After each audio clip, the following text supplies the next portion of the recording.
All right. So, after wandering down into this cavernous level of Kundra, What? Huh? Oh, I'm sorry. We're starting? Okay, sorry. Wake up. Wake up!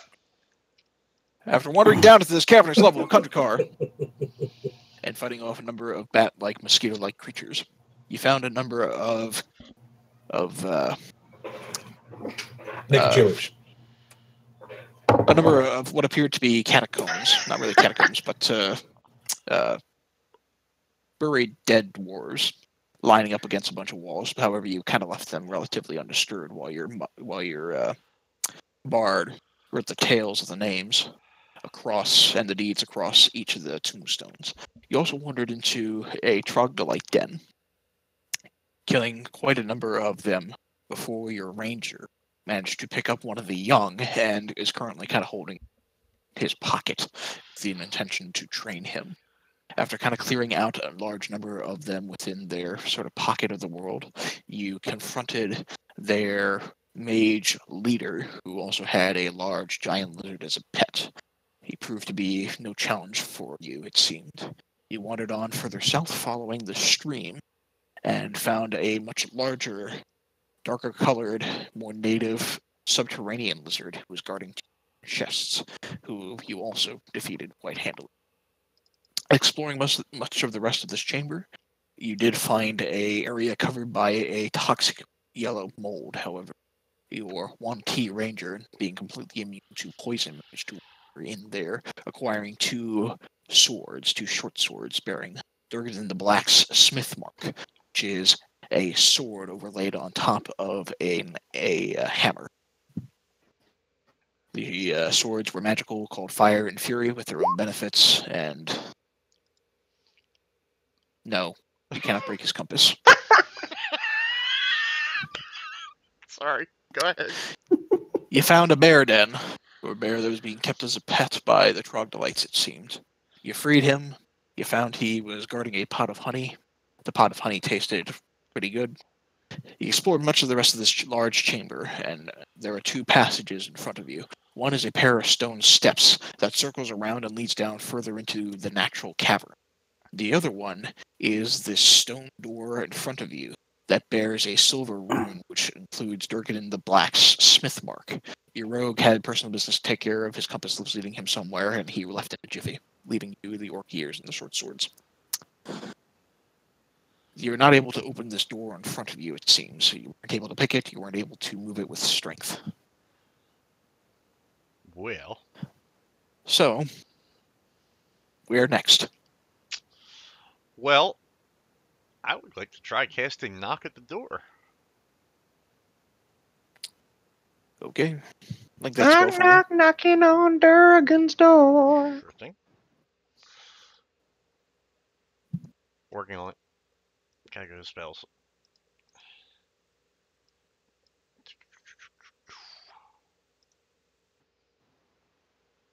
It linked, right? Yep. Monday luck. Okay, so as you knock, the spell echoes through the chamber. You hear this, and yes, the door does manage to open if you choose to continue in this direction. There is a hallway beyond with steps carved in, leading to the north. Let's do the old bard sneaks ahead bit. That sound good to you guys? We don't want to explore the part lower. We want to go this way. Well, I let's like do this level first. The completionist in me says, yeah, let's finish the level, and then head down the windy tunnel. So we'll sneak up to here and peer around the corner. Okay, the steps continue further and further along to the north. Going up or down? Up. Oh. It's another level anyway. Well, guys. Well, so level completed. Do you want to continue down into the chamber or up into another portion of the dwarf hold? The chamber. You guys like to check out the chamber first? Down? Yeah, it makes no difference. Assuming we're going to do both. I'm assuming both, but I'm just going to mention dwarves dig down deeper than they go up usually. Yeah. Let's go up. Fair point. You want to go up or down? It's the top of a mountain. Down is into the ground, so we might as well just go up. You heading up? Okay. All right, up we go. Mm-hmm. Oh. Yeah. Oh. Transition. Transition. If All right. it was like the load times in BattleTech, we'd still be sitting here for another 10 minutes. I was going to say, but I'm seeing dark here. Yep, I got to reveal. So, And this is where the dragon made his lair. No! I mean, yes? all right. So, as you wander up into this chamber, the stairs continue up into a circular chamber in front of you. In front of you, you see 3 dwarven statues. The floor is inlaid with cracked, dusty blue tiles. The walls are carved in polished marble. There are large doors of iron-bound oak that look like they exit either to the northwest or to the northeast. The 3 bronze statues in front of you are almost 10 feet tall. They stand by the west, north, and east walls. Each of them are armed with axes. The eastern and the western ones carry axes and shields. The one directly in front of you in the center is armed with 2 axes. The ceiling is a dome that rises about 30 feet above you. From somewhere in the distance, you can also hear the faint ringing of hammer on anvil. Uh-oh. Hmm? That's a good sign. Will's encouraged. He's here. We are here to find the forge. It sounds like a forge. Should we check for traps, guys? Or Probably a good idea. Easy? Go ahead and Let's make a do perception that. check. And I specifically am looking also for scratch marks around the floor near the statues. Sure. Miles, you don't find it. Will, peering around on the floors in particular, you do find that there are scorings or implants on the floor in front of each of the doors to the northwest and to the northeast. Each of them look like they've been, the dent has been left by the stroke of an axe. Oh boy. Yep. I step back down the stairs.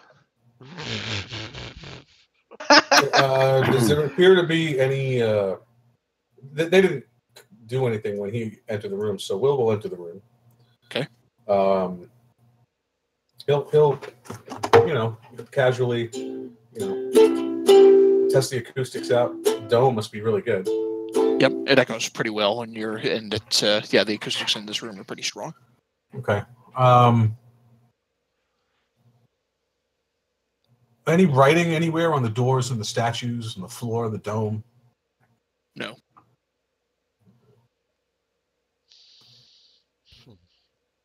Well, should we try the northwest door first, guys? This one. Yeah. Yeah, go for it. Now, Is the axe cut? judging. I'm sorry. Go ahead. Please go. Oh, I was just curious if the axe cut was from this side or the other side. The axe cuts look like they land on the floor in front of both doors. Okay. If the statues were immobile, could they be tilted or pivoted to produce those axe marks, or would they actually have to physically move their arms and bodies to make them? The arms would have to move in order for the axes to land in there. Okay. So, the ones on the left and the right in this room are armed with an axe and a shield. The axes are aimed towards the doors. The one in the middle is armed with 2 axes, one pointed towards each door. So like arms spread wide, the one in the middle, like one just pointing toward each door, and then the other 2 with shields. The other 2 with shields with 1 axe in their hands, aimed at both doors. I want to study one of these statues closely. Okay, which one? I'm looking for catches or anything that might move. I rap on one of them lightly. Does it sound hollow? Okay. Are you checking all of them or one of the statues? Yeah, no, we'll check all of them. Okay. Make another perception check. Okay. As you're kind of glancing around, you're not able to discern just by by casually glancing around where any information on the statues themselves can be gleaned. But as you listen closely, you hear the sounds of something arguing on the on your east side.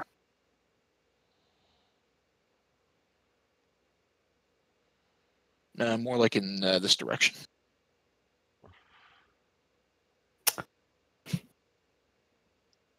Do Can I we? examine this statue? What about that statue? Can it be moved, turned, pivoted? There seems Make to be something behind it. Make a perception check.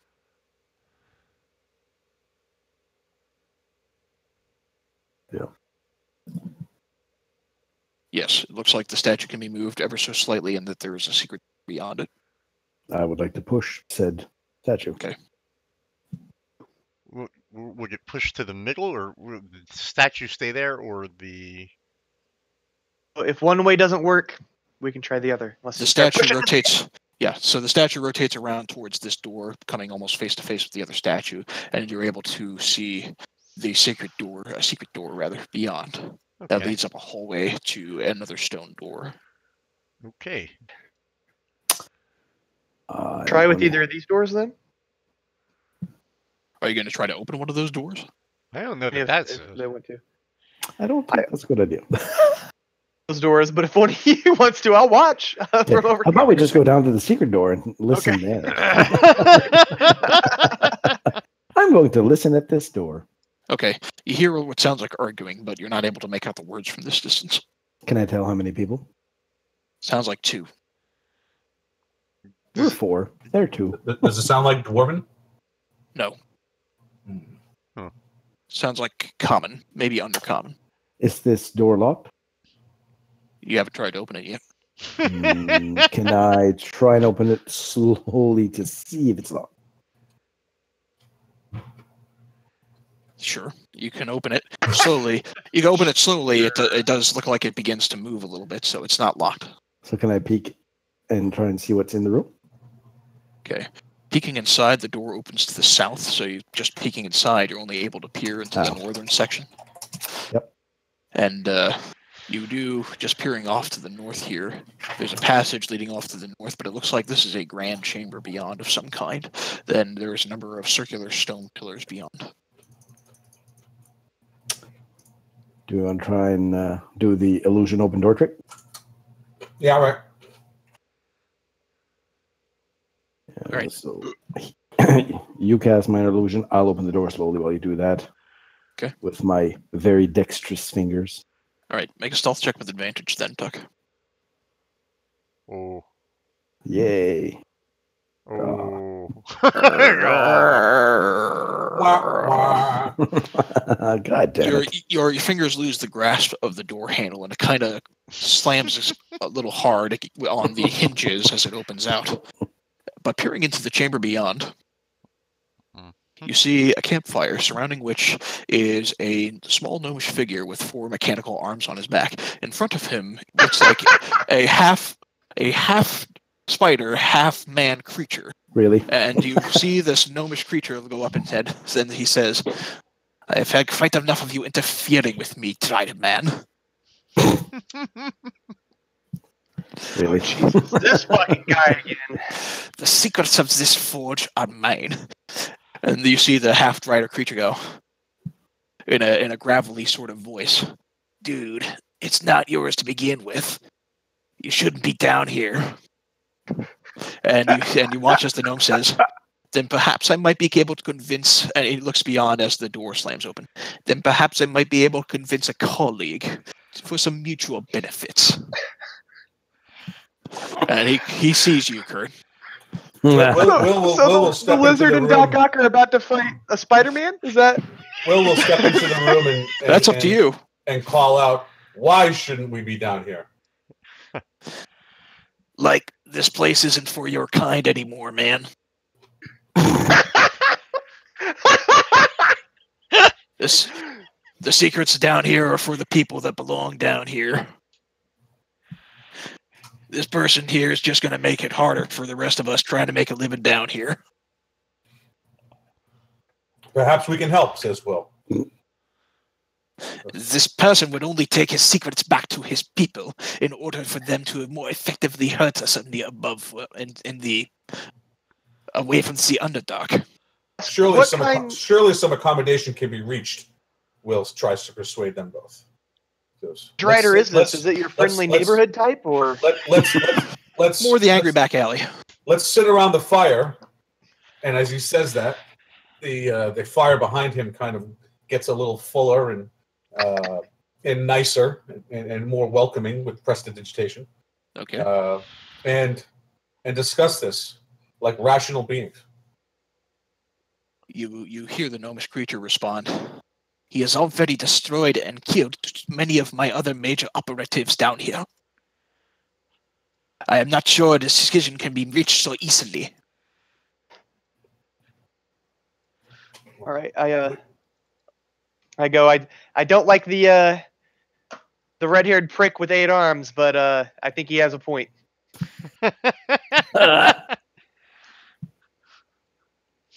Someone I trust to try and help me get my body back. It's him. We must take out the Drider. Are you saying this out loud? Yeah, absolutely. Okay. The Drider responds. I'm just gonna have to chase you all out here, then. And you watch as he pulls out a sword and he rises up to his height. Go ahead and roll initiative. Okay. Okay.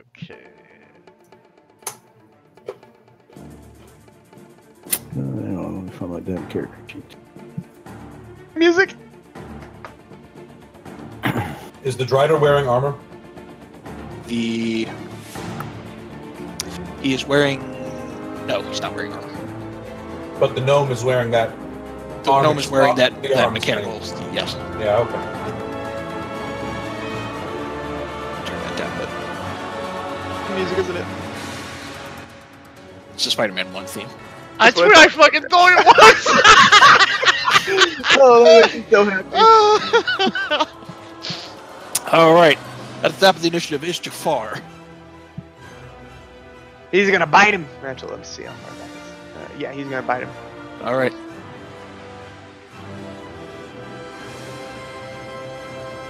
Nope. Your snake goes in for the bite, and Drider Man basically takes one of his spiderly legs and just kind of pushes him off. Fucking snake. Move back to there. And that'll be his turn. Alright. Kent, you're up next. I'm going to attempt to cast Frostbite on the Drider. Alright. Constitution. It fails. You freeze around the many legs of this creature, and it goes, chill out, dude.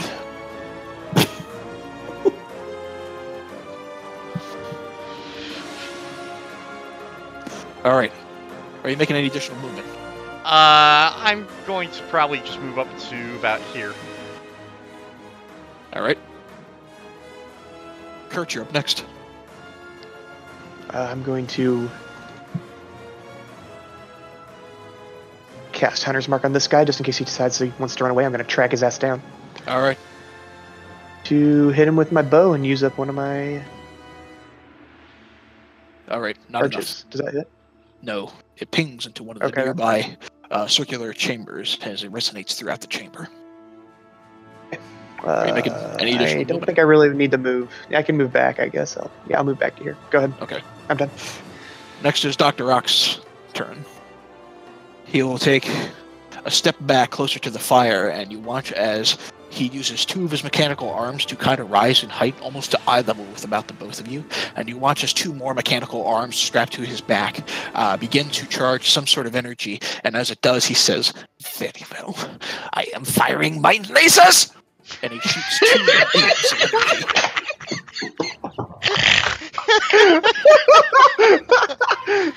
I can't even. 3, 4. Okay.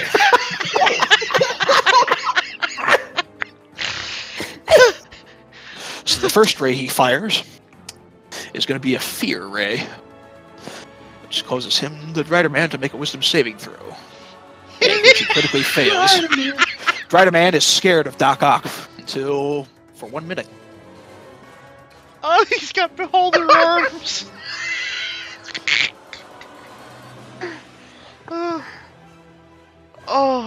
say that's fear. If we Alright. if we die right here, it is totally worth it. The second one he fires is a confusion, right?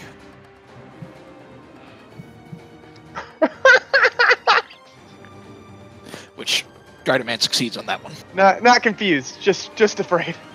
Just afraid. All right, Tuck, you're up next. I'm going to move here. And just for question, if I can reach here at 20 yards, I can hit him, right? Or do Yes. I need to move one? Okay. No, you're I will throw my staff. All right. Not enough. God damn it. And It pings I'm go going to against the move spidery up body. And you return the staff to you as you do, I imagine. yes. Okay. Will, you're up next. I can't even. All right. He is just for meta. He is already affected by disadvantage on his next attack. Yes. Better stay away from the showers with you, my friend. And Will slams a chord on his lute, which resonates through the air, creating a shimmering wall of heat that envelops the gnome of many arms. Okay. Yes. You're casting heat metal on Doc Ock. Correct. He is a gnome, is he not? Yes. Yes. Okay. Let me Lick link that- it. Let me do Lick it. that spell for me. He's just seeing metal on the guy that's probably going to win this fight. Oh man. Okay. So he automatically takes the 13 points of fire damage. Why are you attacking Doc Ock? And as he does, he goes, "Ah! What are you doing?" Ah! They're both bad guys, guys. True. I'm a bad guy. Yeah. That guy's my friend. I think this is payback for the dragon. I look at it this way: every time I've attempted diplomacy, you've ruined it. So suck it, lizard man. I had no diplomacy with that dragon, and you ruined it. Are you making any additional movement, Will? You're beside him. Yes, I will move.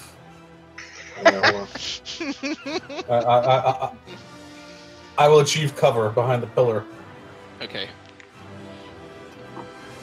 All right. Next is the Drider. He moves away from Doc Ock. He's clearly afraid of him, and he thinks, "I'm not a big fan of you anymore, man." And he'll move. Well, he's feared, is he not? He's feared, so he can't move anywhere closer to Doc Ock. That doesn't mean he can't move closer to you. Right. Right, you moved him toward Doc Ock, though. Oh, Yeah. did I? I'm sorry. Yeah. He was there. Okay. I was moving him around trying to, and I forgot what his movement speed was. Okay. So he's going to move down here to about this pillar, and you watch as his spidery legs, he just kind of begins to climb about 20 feet up of it. And as he does, he picks out his short bow, and he's going to fire.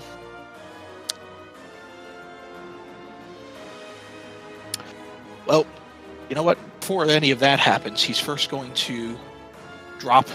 You see him cast some sort of spell, and as you do, there is a sort of a magical darkness that begins to envelop the area right around this pillar. It's a poop. So, Cannot attack him, or we get disadvantage on attack, or how does that work? 5 to 15 should cover right around that area.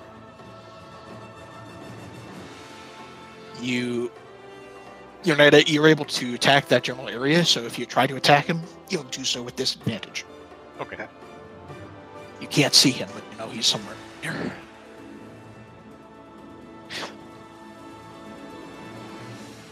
All right, Jafar is up next.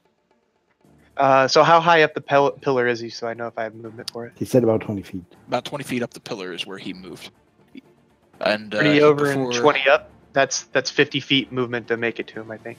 Yeah, real quick. At the end of his turn, he's going to repeat the saving throw to clear himself. Fear Ray. Which he does, so he's no longer feared. That was bad math. I did bad math.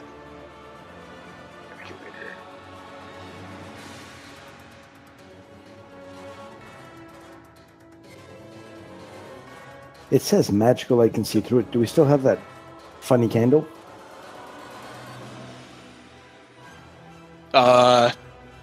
Yeah, I could say that Warren gave it back to you. Maybe Will would have it on his person. It's about 35, 36 feet away for Jafar, so he's going to go in for the bite and then try to move the rest of his movement away. Okay. You roll that bite with disadvantage. Actually, he has a blind sight, so even though it's in darkness, I can still blind sight within 10 feet, Yes, right? you're right, because he can still sense him. You're correct. So, yeah, go ahead and make that roll regularly. Oh, boom! Bite him right in Yes. the butt! You connect. Right, and then I'm going to move him other 25 away. So as the bite connects into this thing, you hear echoing from the darkness, "Damn, man!" All right.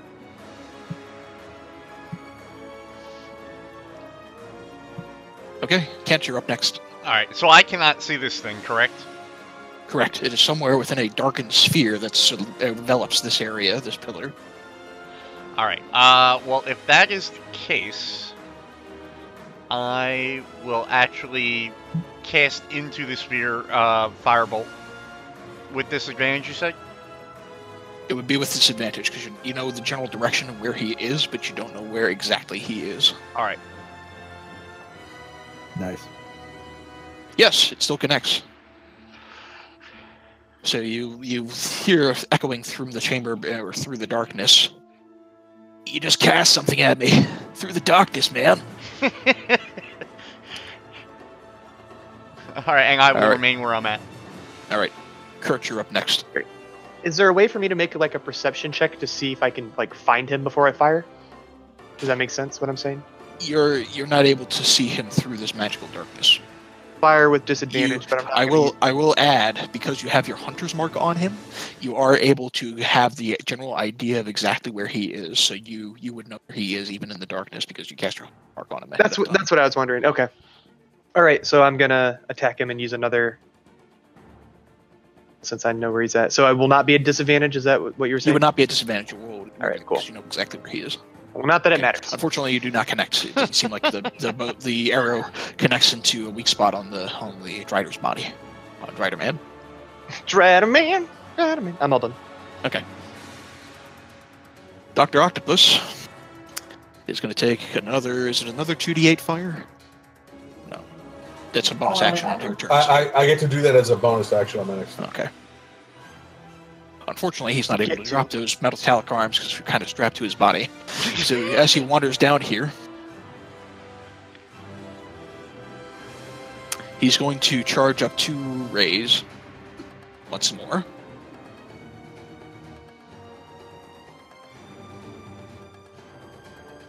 So doesn't fear make Drider man run away? I guess I don't know what the He the cleared ray the fear. does. He Oh, he cleared cleared the it, fear. okay. And he ran away on his turn. He saved at the end of his turn. Okay. So, he's going to charge up 2 more rays. This time he's going to fire both of them at will. Do I have cover? Oh, Where's the vodka? What about vodka? good question.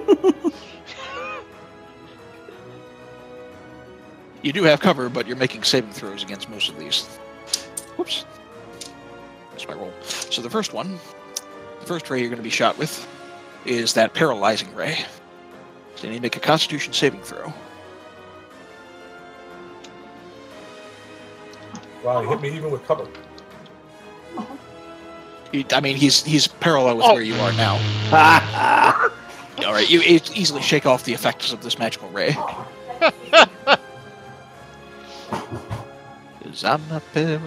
right, the second ray he fires at you. Disintegrate. No, I'm waiting for it.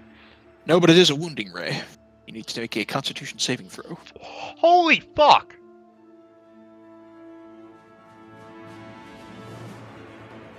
I will add a die of bardic inspiration to that. Sure. Do you need to? No, I No, don't think you do. You Oh, did I save? The DC is 13. You saved with a 16. Oh, sweet.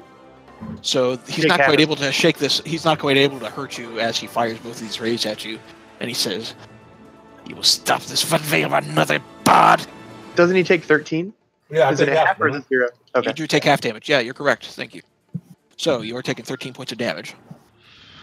19, 18. All right, I need you to make a Constitution saving throw since you're still concentrating on the heat metal. All right, you're still able to concentrate on it.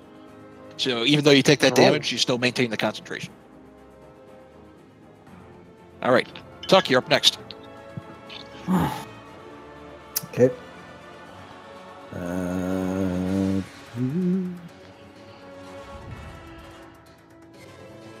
So he's 20 feet up in the air, so I need to be right under him.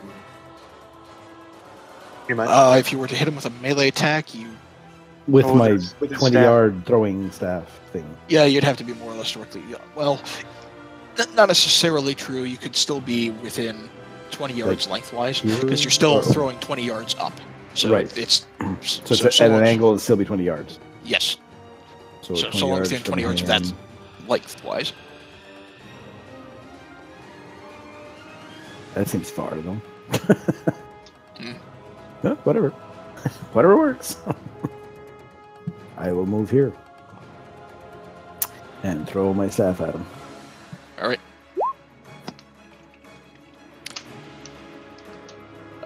That was yeah. with disadvantage. Yes, and it still hits. So it's going to do the 9 points of damage because it's the one-handed if you're throwing the weapon. Yes. All right. You hear from the darkness, and your staff, as it connects, begins to clatter back onto the floor. Yeah, it comes back to me. And I'm going to move here. Okay. Here. Sorry. All right. Will, you're up next. Will is going to take a dash action. Yeah. And he the whole time going, ouch. Oh, wait. Ouch, ouch, ouch, death ray, ouch, ouch, death ray, ouch, ouch, ouch, ouch, death ray. And as a bonus action, I'll do the 2d6 of damage to him. Okay, if you dash, yeah, you can still do the bonus action. That is a range of 60 feet though. He did it before he dashed. Huh? Yeah, I can do it before I dash. Right. Yeah, you can do that. Sure. That'd still be 60 feet. 40 to 20 up. Yeah, that's less than 60. So, bam. Yeah, just enough. Oh, yeah. Yeah. 5 points of damage coming in. For crying out loud.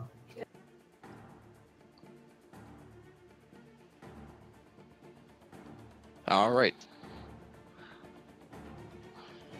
So, just a second.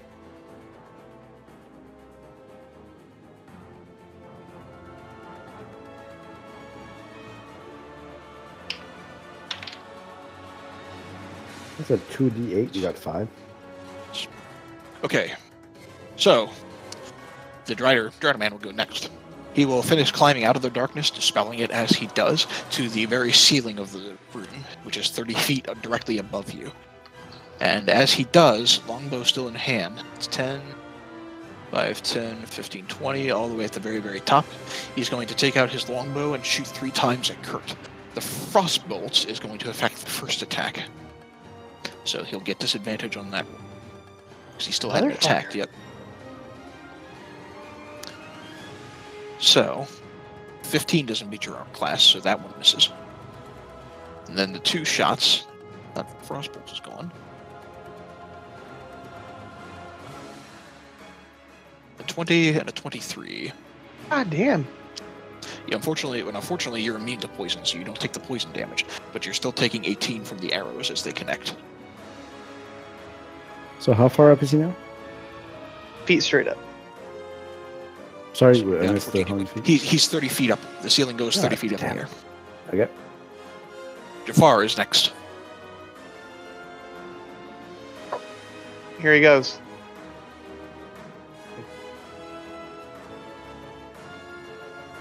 Oh, Jafar, you're better than Nope. this. He's not able to connect in a weak spot within within Rider Man. He's gonna stay up near the ceiling, but he's gonna go behind this pillar. Okay. Kent, you're up next. Okay. Something I need to know real fast. I know that the Dragger is half humanoid, but is the Dragger humanoid enough to cast Hold Person on it? It looks like a large monster, so maybe not. Probably not. Like the Hold Person spell for me. Yep. Hold on. I would Why? very much like for him to fall to the ground with that spell, so I can hit him. Let me take off disadvantage since we can now see him. Spells. I'm not casting this. I'm just. Yeah. Okay. One target. See, no wisdom saving throw. Doesn't say anything about the size. It doesn't. You're absolutely right. Person. Just in case there wasn't anything added there. Yeah, you could. I think you can cast Hold Person on him if you wish. Okay.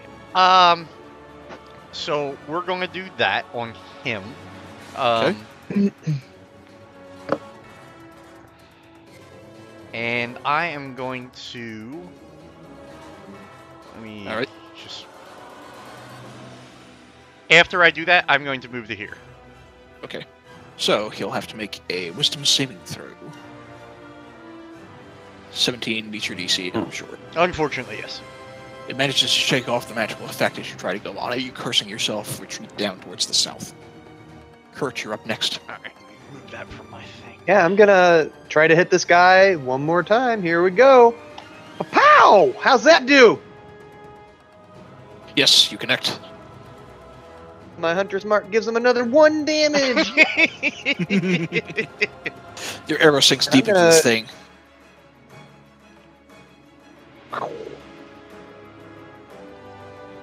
I did 9, 10, 11, 12. 12 damage, boys. All right. Let's keep it up.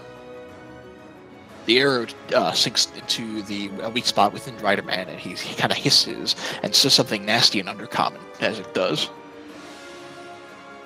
Dr. Octavius is going to go next, and you watch as he retreats to the south. And he is now out of range of your heat metal. Where are you going? You got me into this mess. Duck, you're up next. So he's 30 yards up. Yep. What's my jump? Well, can I? You can jump. You can jump. What is it? Well, let's just say for now, you can jump up as high as half your movement speed. Now, you as a monk, if you want to do some crazy monk shit where you kind of ride up the wall on this, Well, that's what I kind of want to do here. I'll let you do that. Okay. Don't one of us have a potion of climb on them? So Yes. I'm going to move over here. Uh-huh. I'm going to run up, like, in a flourish. I'm going to run up the side. And Parkour! then try and hit him, jump off, and hit him while somersaulting towards the center of the room. Oh, Jesus Christ. All right. Parkour! So, go ahead and make an acrobatics check, but make it with advantage. Yes, you're able easily to manage this flourish, and you're able to run up the stone pillar within this room, enough to where you can get a real nice swing with your staff against this thing. Fucking piece. Unfortunately, it manages to kind of weave its way almost effortlessly and kind of matrix its way out of your staff in a upside down motion as you take your staff, missing the swing, and just slam it against the concrete floor And swear. and swear. And you land kind of underneath him. Okay. And at that point, let me measure something here because I moved here to here. And I'm going to run and hide behind this pillar here. How much? Well, let's think about that for a minute. You walk.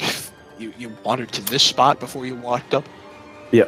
Well, Okay. so I might not be able to make it there then. I might have to So go that would have been 10 feet. You would have wandered up at least 25 feet before jumping off, and then landing. There. So it means I can go back behind here then. That's 15 Yeah. So that's about as much as you can do. and 10 again to make me 45. All I'll right. hide behind this pillar. Sure. Will, you're up next. This many-armed gnome seems to have retreated away. You're not within range of your heat metal anymore.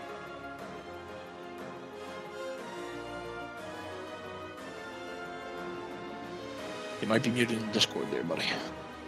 I think he is. Yep. Sorry, guys. You want to hang out with the soap dirt. Every box in the was covered in dust. Pissed me off. So I went over to Lowe's, and Lowe's had a Okay. speaker. How far can I throw one of those Greek fires we got? And the speaker in the bathtub. Uh-huh. Could I reach him? Yep. Could I reach him with it? Speaker and, I believe it's 60 feet with disadvantage, 20 feet without disadvantage. yeah. Yep. I bought the shower thing. Yeah. I will throw my alchemist fire at the Drider. Okay. Just make a dexterity check with disadvantage if you're throwing from that position. No, I'm going to move and throw. Okay. I think you'll still have to throw with disadvantage because he's 30 feet Yeah. up in the air. No, I get it. I still want to give myself cover from arrows, so I'm going to move up to there and throw. Okay. That's still giving me disadvantage. I get that. It's a dexterity check. Yes. Just straight up dex. And that's then, with disadvantage. yeah. Okay. Not enough. I'm going to add a die of bardic inspiration. Okay. Because why not? Still not enough. Still not enough. Nope. It splatters against the floor, and there's a continuous fire kind of splattered against the floor. Very well.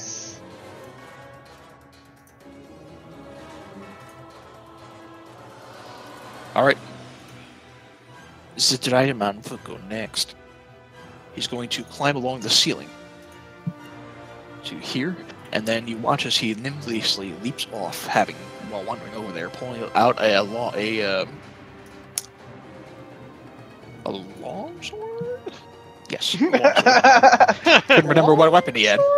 Alright, and he leaps right next to Tuck, and he attempts to, he's actually going to slash at you, twice, and then he is going to, with the spidery part of his body, attempt to bite you once. So there's 2 slashes. Nope. It's a miss. Yes. Miss. That's a miss. The bite miss. is also a miss. You nimbly dodge out of the way of this thing. Oh, I wasn't the one drawing, but that was pretty good. I like the fires. Uh-oh. Yeah, Jafar that is was up supposed next. to be the fire. That's all. Oh, I'm sorry. You can draw it back again if you want. I'm sorry. No, I didn't know how long it would persist. It might come in, legit. I don't know. Uh, What does that do? That doesn't hit, does it? it wouldn't take up that much. No, that doesn't hit.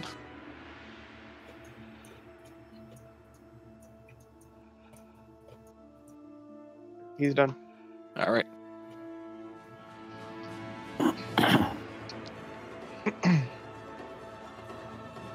Kent, you're up next. Alright, I'm going to try some ballsy shit if this works. Okay? Oh man, I'm ready for it. Okay, Alright. so 2 things. Did we say that Misty Step is a bonus action? Correct. Okay, but does it count as a cast spell for my turn? Not What do you it counts as using up your bonus action. If you have an action that you want to use to cast a spell, you can still use your action to cast a spell. Okay. All right, fellas. It takes up a spell slot though, as well. It does. It does take up a spell slot. That doesn't concern me. Okay. All right. Plan. I do have a plan. All right. So, Misty Step will get me 30 feet. Okay. Mhm. All right. So what I would like to do is, if we're starting here from here, right? I would like to go 30 feet to here with Misty Step. Okay. Sure. Okay. Bamf. Oh, hold on. Can you hit him from there? Though? Good Bam. reference. Good Bam X-Men here. reference. Okay. Now. Oh, that smell. And now I am going to go. Wait a minute. Let me make sure I've got the yardage right here. I am going to get here. Is that close enough to cast a spell of scroll of spider climb on Garen? I have to touch him. Yes. All right. I'm going to go to him here.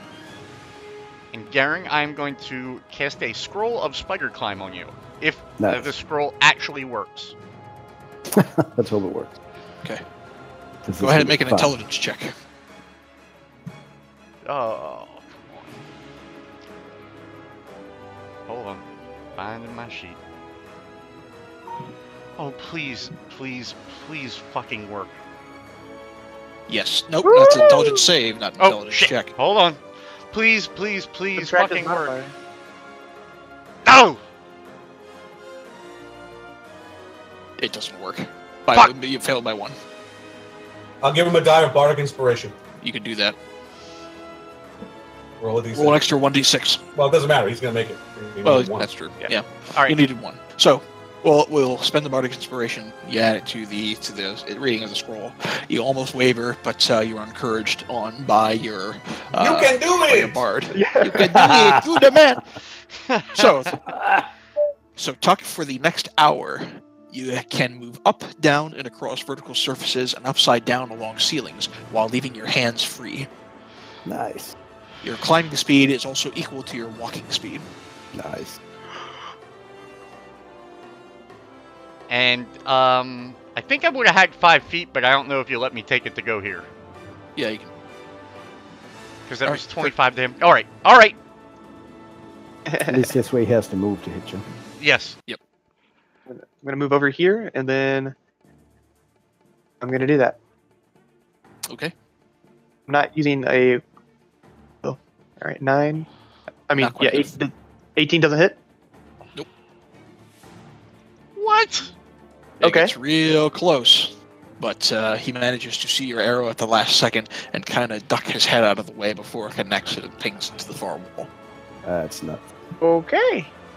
I will give you my final die of bardic inspiration, so you can add a d6 to that. Roll Okay. D6. That does connect at a 23.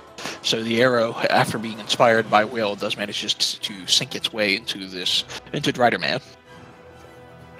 I do 13 damage there. Yes. Shoot that poison arrow at its heart. Shoot that poison arrow. Okay. Are you making any additional movement? I'll stay. Well, you know what? I will move back over to here. Yeah. There we go. Okay.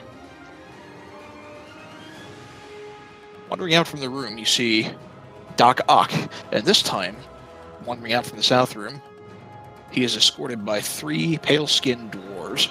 Oh, fuck me. Ooh. Oh, they might be on our team. And he says, "You may not wish to interfere with this spider, but these other men from above ground may interfere with our plans." And you watch as You set him on fire, and now he's fucking with us. Your bard. He was going to do that anyway. I'll stop it. and the dwarves briskly reference back to Dr. Oct. "We're not going to interfere with this damn drider of yours. If you want that, take care of your problem. We've no wish to to irritate the drow."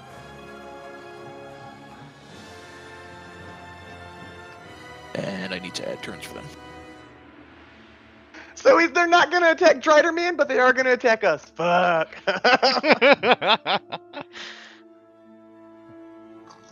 Suddenly I'm wishing I hadn't cast Right. Misty Step. I think you can recast it as a bonus action. It doesn't take up a thing. You should read it real quick. I will. Hold on. As long as you Well, I don't have any spell slots then left you for... can cast it. It doesn't take up a spell slot, is what I'm saying. Oh, really? Now I'm looking. All right, Tuck, you're up next. This big creature right next to you. Is it on the floor or on the ceiling? It's on the floor right next to you. It dropped down from the ceiling. Good. I am going to Dragon Tail. Dragon tail is so hard. An armor strike. That'll crit. Yes. Flurry of blows. Fuck. 11. It's 55. All right, right. 60. All right. So, one of your unarmed strikes misses. However, the second one that follows through from the quarterstaff attack manages to hit hard. He kind of reels back. Dude! as it connects hard.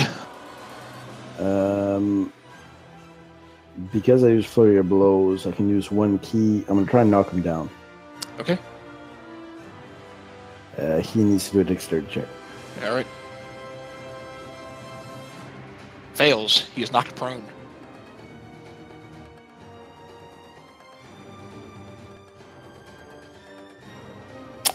Wonderful.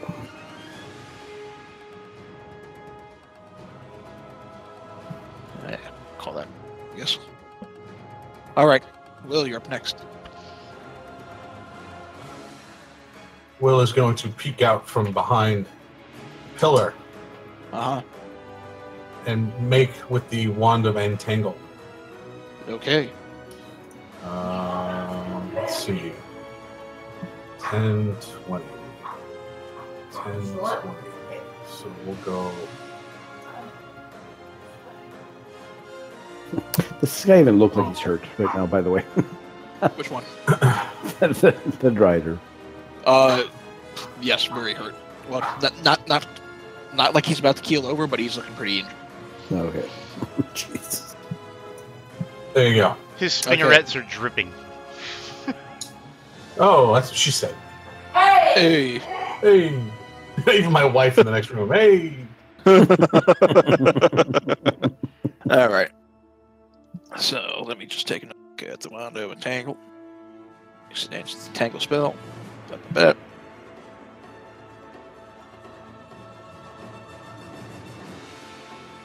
We're looking at that's 90 feet, so yeah, you're able to cast that easily. Okay, so DC is 13. And it is a dex. Nope, DC strength save. is 13 or 14? 13, according to the one of entangle description. It's my. Oh, I thought it was my spell DC. Okay.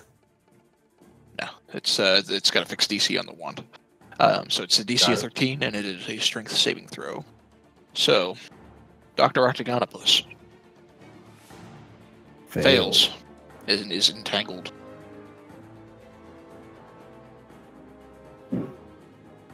Check for the You Smith bastard! brothers. All right.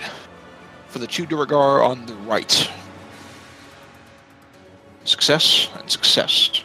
For the one on the left, fail. Yes.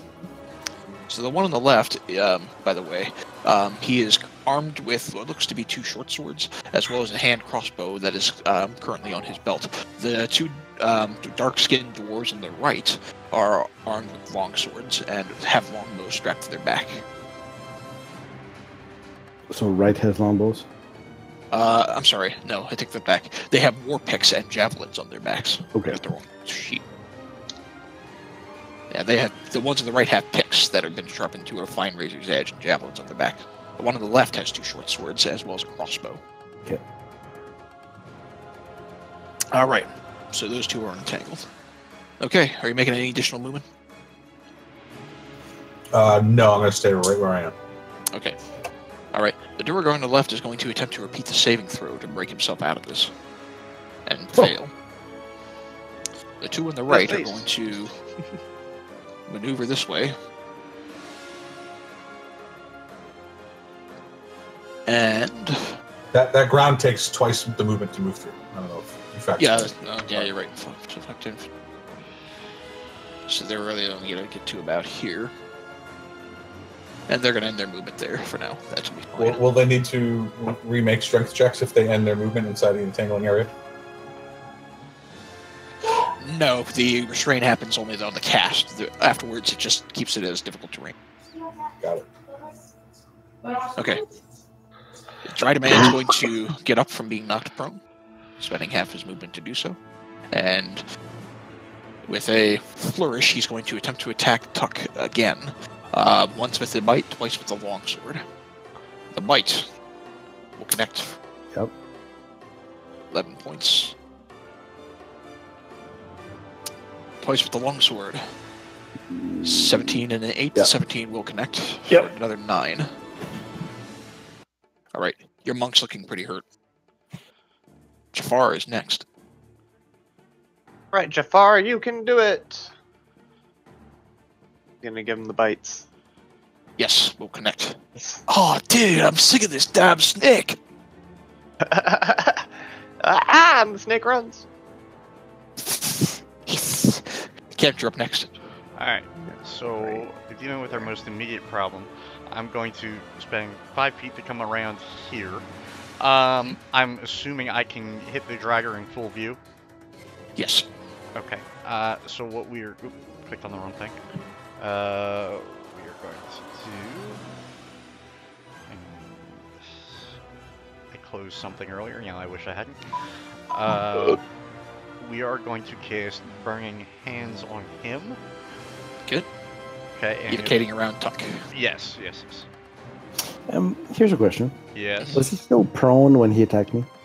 No, he got up. He used Okay. half He's his got movement to go up. Got it. Okay. Yeah. I was curious. Okay. So, Dex save? Yes. All right. Succeeds in the throw, still taking 5 points. 5 points of yes, damage. 5 points of damage. Okay, and with my... Let's see, hold on 1 second. Just checking the space here. Was that first level spell? Yeah. Yeah, Yep. I Yeah. can't cast anything at second level right now. Oh. I'm going to try to retreat over toward Will. And I'll go about here, because that should be about 25 feet from where I was at. Yep. Okay, and that will be the remainder of my action. Kurt, you're up next. Shoot this fucker again. Here we go. Drider man, you're pissing me off. Your bard is pissing me off! The 9 does not connect. Hey, all right, here I am. All right. Dr. Octagonopus is going to attempt to break himself from this entangled spell. 0. God damn it! Tuck, you're up next. Okay.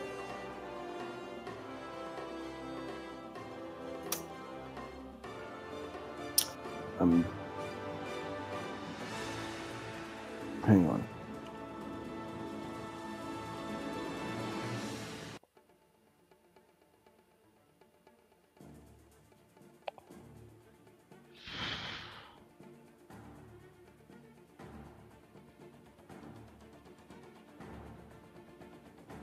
As the music tension rises.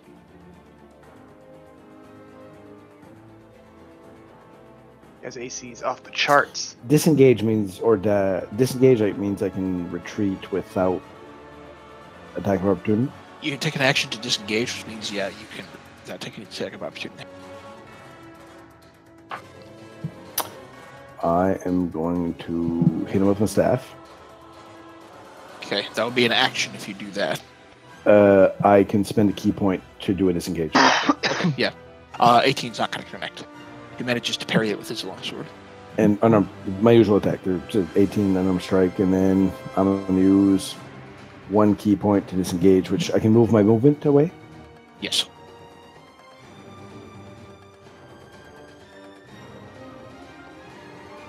Well, that's a little far, Roaring. I'm going to move all the way over here.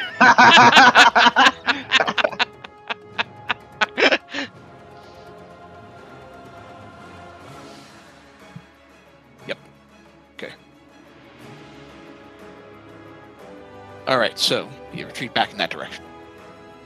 Alright, Will, you're up next. Your monk just retreated back behind you and is very badly injured.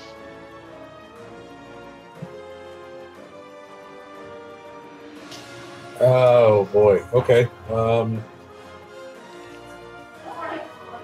Take a retreat within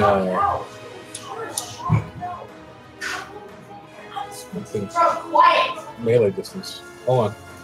See what I've got in my bag here.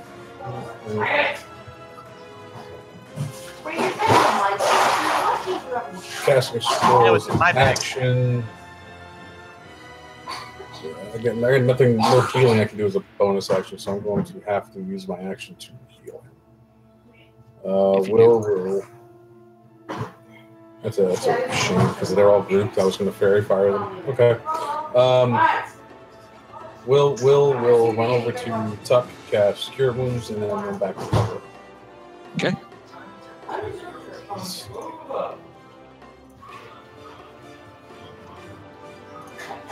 There you go. Okay.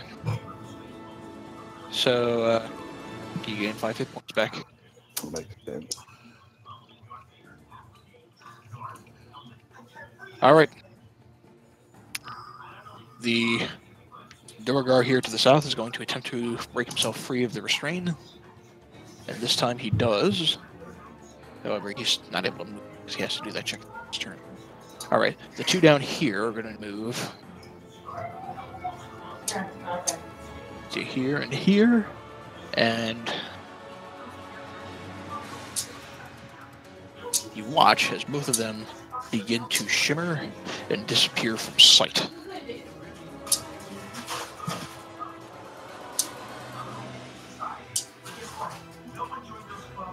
All right.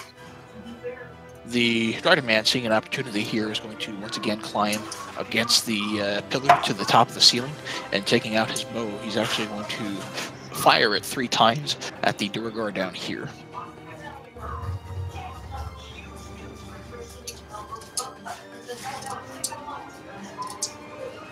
You're still on paint.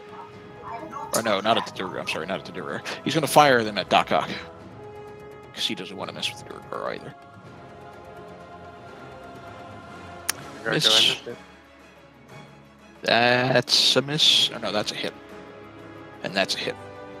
So 10, 11 is 21. All right. You watch as, grasped in the entangle, Dr. Octopus falls unconscious. Doc Ock goes unconscious. Can we tell from what? The damage Getting he hit by the took Dragon. from the Dragon. He's got to make death saves. All those longbows. Oh, I'm sorry. I spaced. My bad. Strider Man, seeing the opportunity from the entangle, shot at Dr. Ock.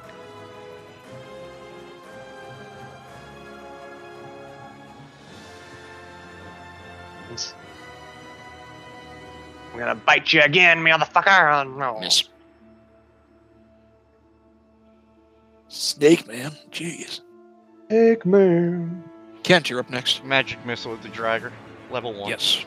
All right.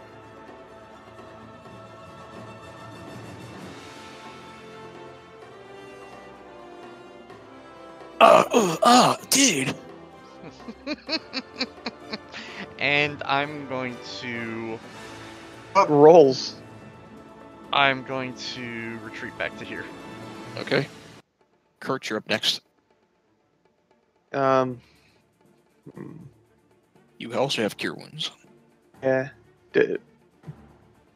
Does anyone over here need it? Garen and Will are both hurt. So are you. Yeah, so am I. That's fair.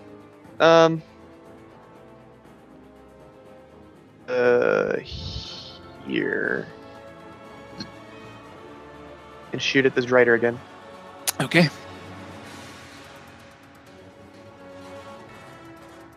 Until I kill this Drider, which is not Yes. now. With. And then I'll move my last 5 to move to the other side of the pillar. Okay. Doc Ock's gonna make a death save. And fail. Tuck, you're up next. Who did that? Was that Druid? Yes.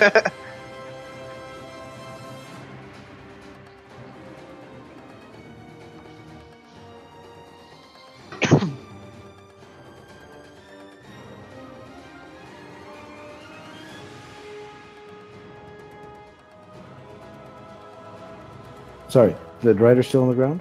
Yes. No, it's up It's, in the air. it's up in the air now. On a ceiling. But you can climb up to the ceiling and you would be on equal... You still have the spider climb on you. Yeah, but there's Where no is way I that, can though? get there with Yeah, no there's movement. no way. Like even if, well, ceiling's 30. 30 feet, straight up.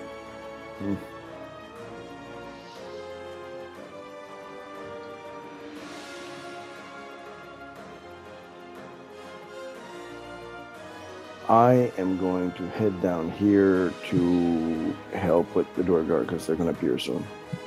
Okay. I'm going to sneak behind here with. Oh, hey.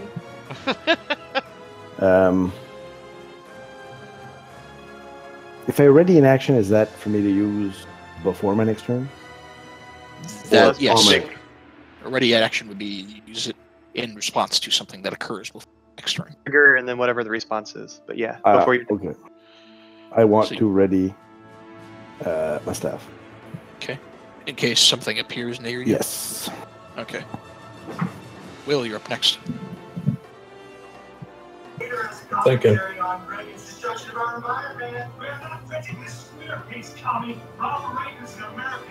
Everyone's running away. What are you listening to in the back there? Oh, I'm sorry. My family's watching TV in the next room. Nice. Sorry, Commies. is it really loud? I'll just. No, I just heard the word "you damn No, commie" or something in the back. They're watching. They're watching Goldbergs. I It's guess. like, is that Fox News?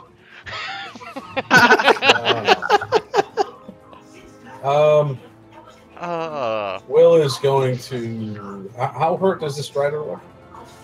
He's looking bloodied. Bloody. But I'm probably not going to knock him out. Oh, you know what? It's time for that. Should be good. Oh, anyway, make it so I can hit him with my bow. Yeah, so you can hit him with your bow. I don't What could I do to give Every you time I roll, I advantage? miss him. What could I do to give him disadvantage? Because his armor class is like 20 or 19. Yeah, I know. Yeah, it's fucking humongous. Hold on 1 second. I'm looking at my spells real quick. If only had spells that required checks. Yeah, no. Me, I think. I'll use animal friend. I'm just kidding.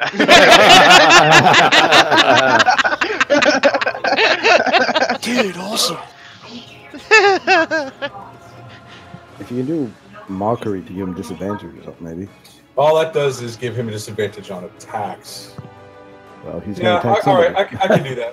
I mean, his wisdom is probably off the charts, but yeah, no, we'll peek around the corner and go. I think I stepped on your mom this morning. Have you heard him talk? I'm pretty sure his wisdom's not that high.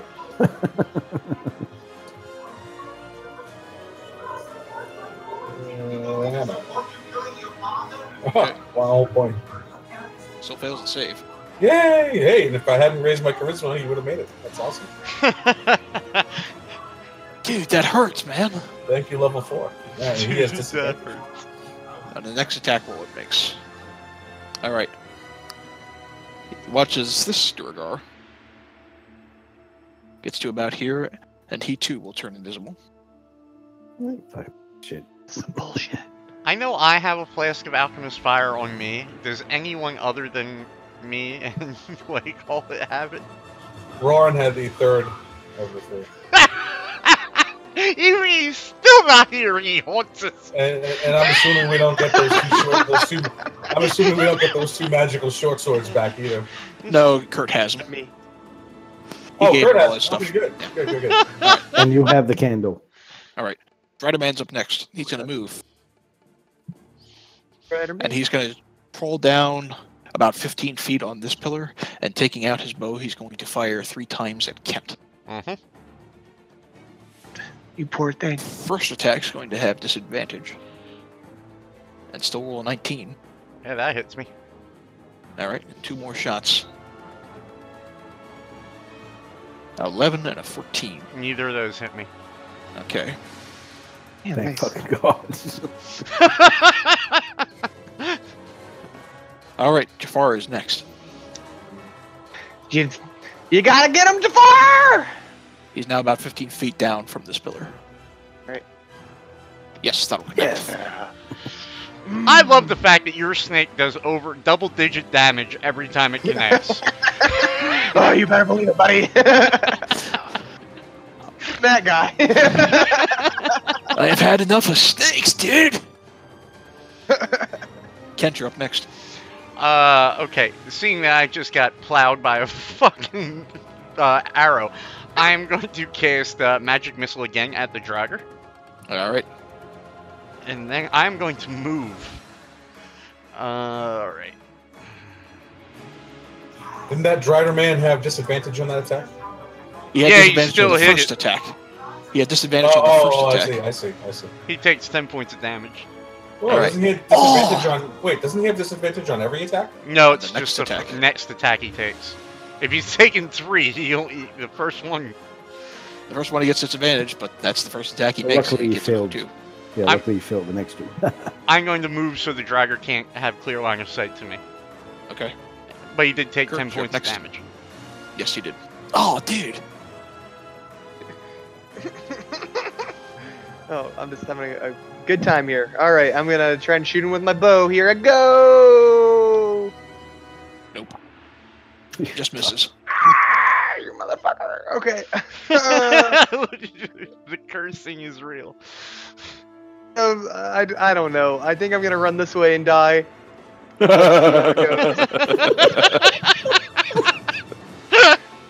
All right, think I'm here we gonna run go. this way and die. Nothing prohibits us from running out the door we came in. Question: if he runs right into an invisible Durgard, does that count as like a collision? Only if the Durgar As I run, I'll decides- be like, I'm running this way. Get out of my way. So I yes, don't run it would count as a collision, but you have not run into any of the door. Thank God. All right, okay. my turn. All right. Doc Ock needs to make another death saving throw. Another failure.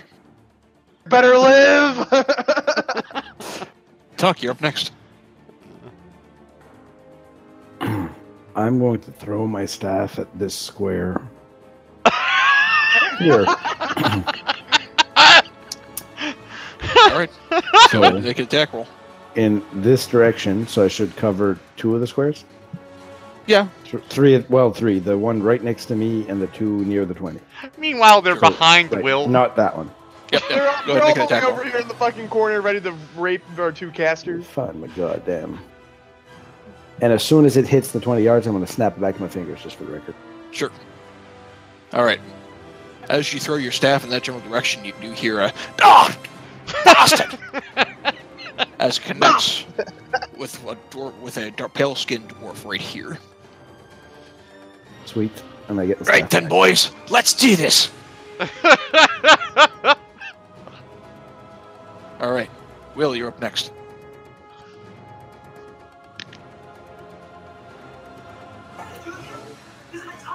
Will steps out, looking up at the driver and goes, "Enough!"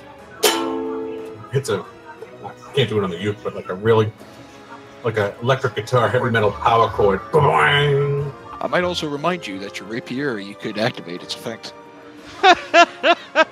Yeah, because the singing rapier is like just killer in combat. You never know.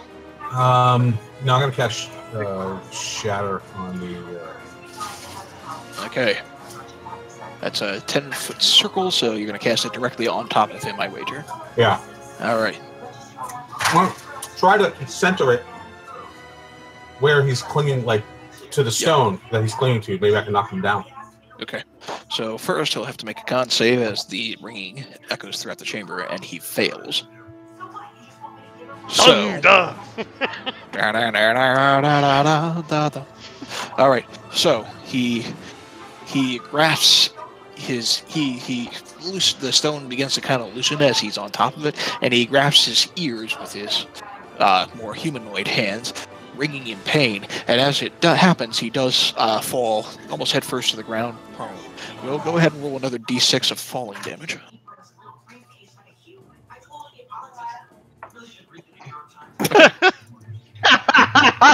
Classic.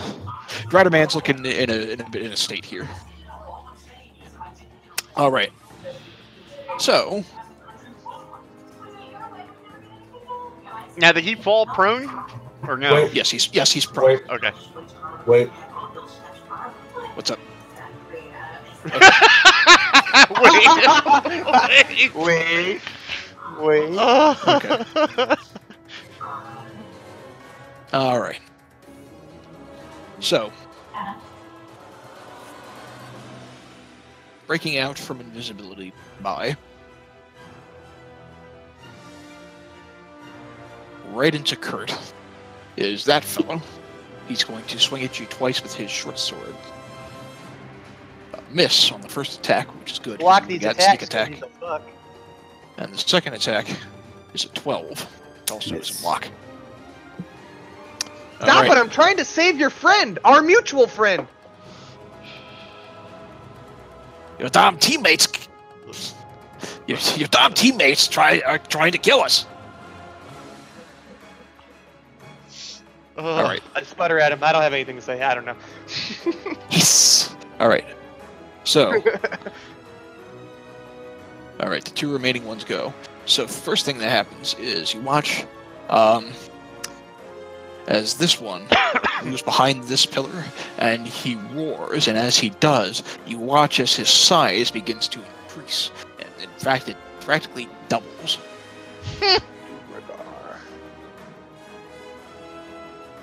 Jesus Christ. Huge bitch. Yep. He went from normal to large. All right. And then... I asked That's what Garen. she said. I asked Garen, why doesn't your cock do that? And then from the shadows, from invisibility, this one's going to attempt to attack Tuck. 16 doesn't beat your arm class, I don't think. All right. You manage to nimbly parry this pick with your staff. Dried-Man is next. He is looking injured and harried. And as he does, you watch as he gets up first. And then...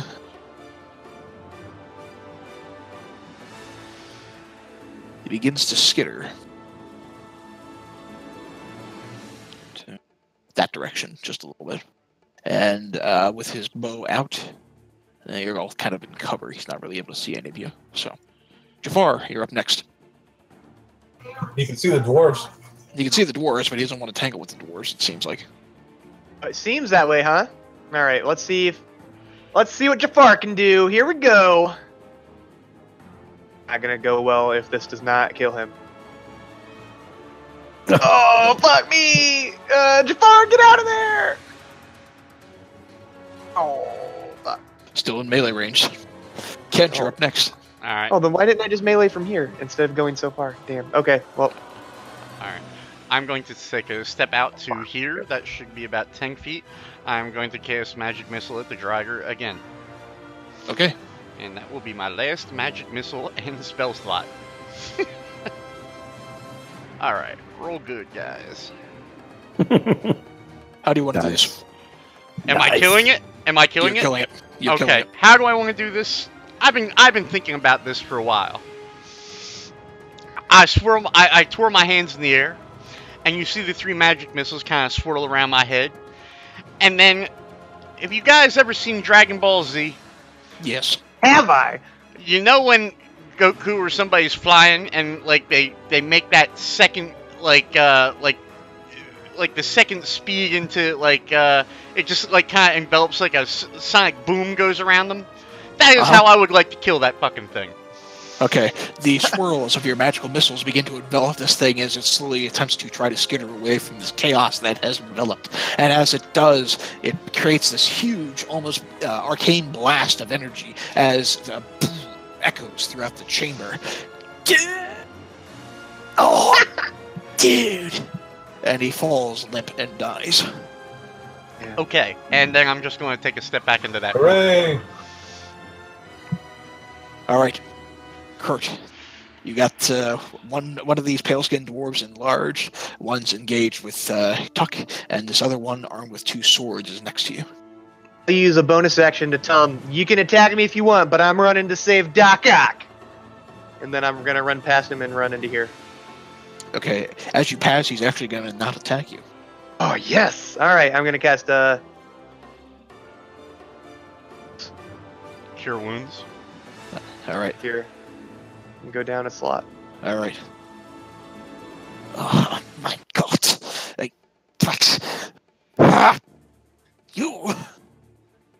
And it's his turn next. He's going to attempt to break free of the tangle, because he's still entangled. It does not. So he's still got these damn roots around him, even though you managed to kind of cure him. And he says, "If you're not going to kill me, I would appreciate a little bit of help here, mind peer."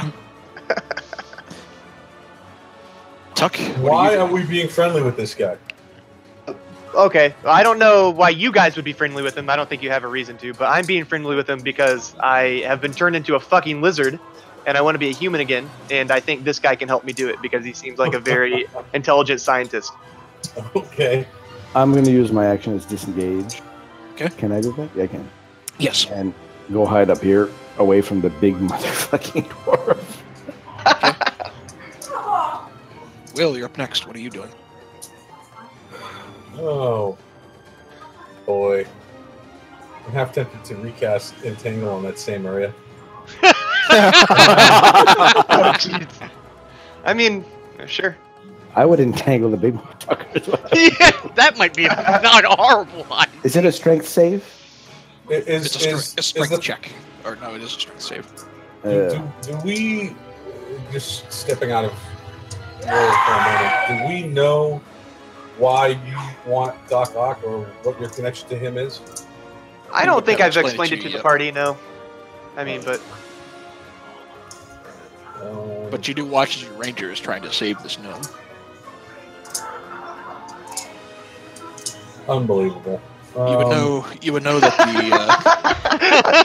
unbelievable. As far as the Dewregard go, fuck them. I don't know what their thing is, and I don't know what his association with the Dewregard is. So, as far as role playing goes, I wouldn't know why you wouldn't. Yeah. kill them, but- So the fact this guy might be plotting world domination with these Duragar using whatever magical powers are within this mountain, you're cool with that. You just Because I know I'm not about evil, but I don't know what he has going on, so I'm gonna. Driderman was arguing that this above grounder would use the secrets down here to increase his own power.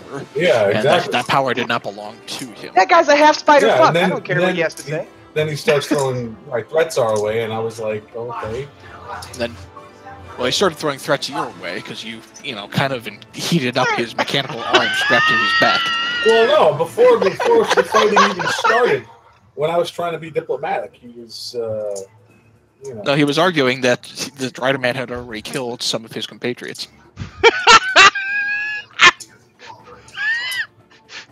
You set him on fire because he's like, this spider's a bad guy, and he's like, no, you. He's like, Oh, my boy. mistake. This seems. I mean, if you want to attack them, it's up to you. Here. Will is going to step out from cover Uh-huh. to here, where he can be seen and see the three Duragar. And he's going to hold up his hands, and he's going to attempt to This is going to go bad. attempt to talk them down off the cliff, basically. Just Roleplay the shit out of this man. yeah. I'm thinking about what I want to say here. He steps out and goes. He'll speak in Dwarvish, and he'll say, "Hold your weapons. Hold your weapons. This fight is pointless. We are not your enemies, nor do we wish to be. Let us stop this fighting amongst ourselves and return to talking. I'm sure this is a misunderstanding that we can work past." Make a persuasion check. Make a persuasion check. Oh, please. Bang. Oh. Find them, Bart. What is it you want? What is it you wish? Who's saying this? This gentleman down here. I We still are, have your we picks and are, everything we are ready. not like- here. We are not here for power. We are not here for anything except exploration and knowledge. This was a hidden place, a place lost to the ages. It is no longer. Whether you like it or not, the people from up above will be coming. How we deal with that, it need not lead to war. Let us help negotiate terms for your nation. Let us speak on your behalf to the world above. If it is your wish to be left alone, we can bring that message to you.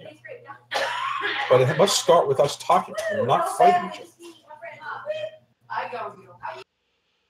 other. The dwarven gentleman steps forward. As he does, he says, Oh. "You've quite proven yourselves by being able to take out that large beastie over there. But the last thing we need is the damned drow underground to fight us while some folks above ground begin to explore the place. We'll let you explore the northern reach of this keep. I'll warn you, though, it's known to be rather haunted. If you wish to rest here, you may do so in the Grand Hall. But as you leave this place, I'd ask you to take the body of the guide for yourselves and remove him from this area." I love the holy shit that worked. Oh Wow. All right. We'll advance a little bit again. Hands plainly non-threatening, and say, "I am Will Ferrell Beethoven." We'll walk up to the This dragger and search motherfucker the out of body. weeds here. This gentleman says, "Name's Garrett lad." To tug him out of these vines, or Okay. can you stop the spell? I'm sorry. I missed the last minute. After I He introduced myself. said his name was Garrett.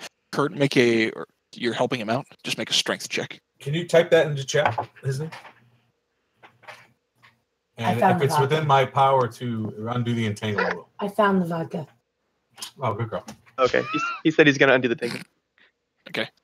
All right, so the entangle will end off, and Dr. Octavius. About damn time. Or that's the wrong. Accent. About German. about time, you sizer. I don't know. Scheiße. Too many Double accents. Scheiße. That was sizer. Ein pox on your. But he's clearly pissed off. Kurt can smooth things over, or Kurt Connors can probably smooth things over with him a little bit. All right. So, I'm just so looking- the Oh, go ahead. this Durgar shrinks in size again as they kind of begin to lower their weapons as you all approach. Now attack! No. Oh. No, I'm only kidding. That was totally out of character. Okay. All right. So from what you may have missed, Will, basically they said if you're free to continue to explore the northern portion of this part of the keep. They've asked you to stay away from the south where they are, or at the very least from south from where Doc Ock retreated into here beyond these double doors. They're allowed to explore from there, and I forgot to mention, they also prefer you to stay away from that direction. What, The east? door behind the throne. Okay. From the door behind the throne. Will ask, is that where your people live?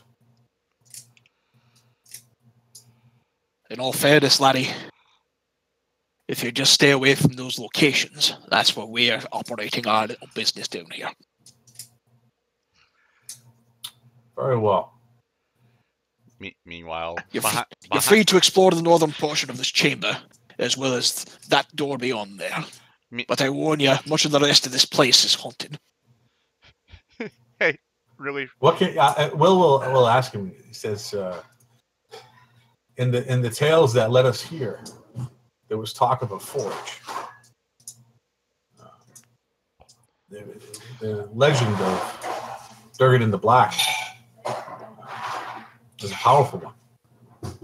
As you start this conversation, Kurt whispering, Dr. Octopus whispers to you, "It is the secrets of this forge that the Durga wish to protect, and the secrets of this forge that I hope to unlock.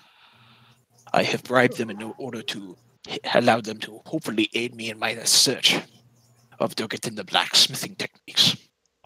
The process has been slow, and they have been reluctant to share much." He's whispering this to you, Kurt. The rest of them don't hear Right. this. Okay. The Garrett says back to you, "Well, we have control of the forge. I'd rather it stay that way." And I have no wish, Will says, to change that.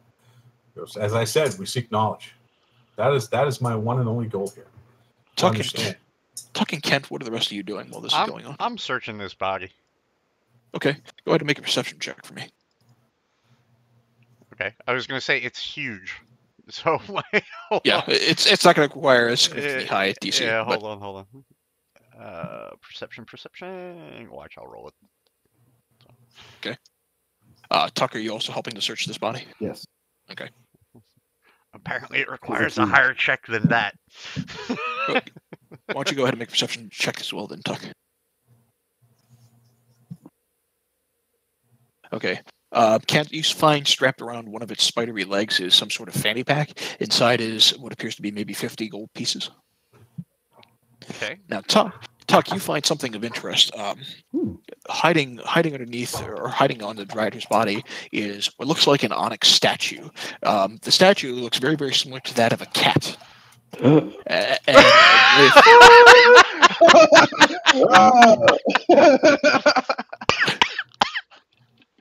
And engraved on it is something in Undercommon. I'll assume you want that I'm going to- identified.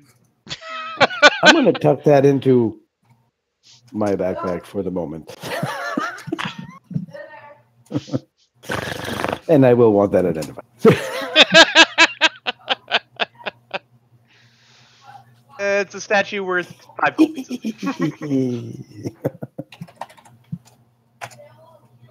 It is not a Black Panther, I might add. It is a black cat.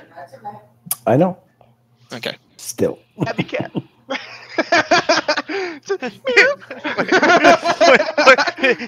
You speak the words and it summons a stray cat that smells of looks of lice ridden and peas everywhere.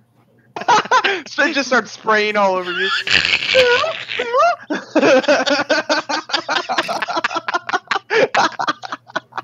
Oh, sorry, that was funny. Okay. Kurt, as you whisper this back to Doc Ock, he'll curtly whisper back, "I would not be in a position of dying if it was not for your bard over there. And I would keep a close eye on him if you hope to regain any of mine favor in the future." You know what? Diplomat. You know, we've been through an adventure and a half now, and I can honestly say that, you know, I find it funny that the guy being pointed out as the bad guy is our bard.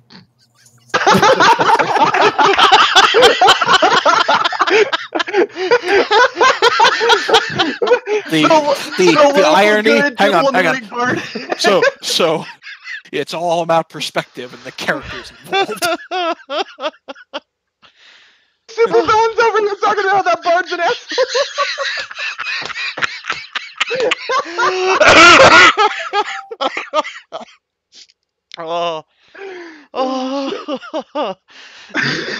I'm crying. That's just wrong. This fire will have gone out, by the way, for what it's worth. Okay. Gentlemen, All right. before we go anywhere else, long rest, please. So They said we could rest here, so. Yep. So the Duergar kind of nods in your direction, and Garrett will begin wandering in this direction. And as he does, he says, "You can wait out here with the rest of the Octavius." And Octavius just gives him sort of a brisk smile as he wanders back in this direction. If Garen before he leaves is agreeable, will ask him, to stay and sit by the fire and talk, while we rest. Not today, I'm afraid, laddie. Much work to be done on our end. You two, guard the door. Make sure no more trouble wanders in this direction. And he watches the two just kind of keep an eye on the door as he ventures beyond to the south. Oh. All right. By the way, best night of D&D so far. Strider man. Oh shit. Oh. I guess we take a long rest. All right. I'm gonna spend some of my time talking with Doc Ock about what advancements he's found. And I'm just talking to him about science stuff. Okay. He'll share with you some of the advancements that he demonstrated already with the improvements of the rays integrated with the mechanical arm strapped to his back, and how he's hoping to magnify that to be equivocal with that of a powerful beholder. However, he's only gotten as far as perhaps a death tyrant, which is about equivocal to a minor beholder. Dang. So- I asked him if he has any of this place mapped out, other than where he's been in the 2 rooms we're not allowed to be in. If he has any other maps of this area. He mentions that he's mapped out the area which he assumes you have came in from, and otherwise much of the rest of this place he hasn't been able to really explore himself. He's been kind of constrained with negotiations involving Duragar. OOC real fast. Were we supposed to wander into this room at this point, or were you hoping this was later? No, it was coming up one way or the other. Okay, After you cleared okay, the second okay. chamber. Okay. Pretty funny. Oh, all right. I'll take a long rest. Okay. If you're all going to go ahead and take a long rest, there's no significant watch or anything necessary. So long as you're not causing the trouble, the Duragar don't bother you, and nothing else really happens within the confines of this room. They kind of have the place on lockdown after a dry demands, but they're nervous about the body being here. So go ahead and Take take care a of the long body rest. and get it out of here. How exactly are we going to do that?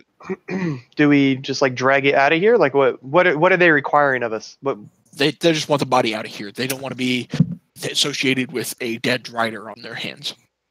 so let's Neither do we, really. Well, I mean, we gonna can drag it take it back with us out when we down left. down these stairs. Yeah, let's drag it back the way we came and leave it with the mushrooms. If Okay. Garen, if you want to, not Garen, sorry, Tuck, if you want to grab the other side of this, Strider will drag it. Sure. Okay. You're just dragging it out to where the bunch of the mushrooms are? Down the So down stairs. here and then down these stairs. Yeah, out to the mushrooms, whatever that cavern was. Okay. Just so I don't have to do the whole transition, I'll just copy and paste the body out in that direction. Yeah, please. Thank I you. think someone said they searched him, right? That's where you found the Yep. cat. Yeah. They Okay. found the gold Cat and and gold. Yeah.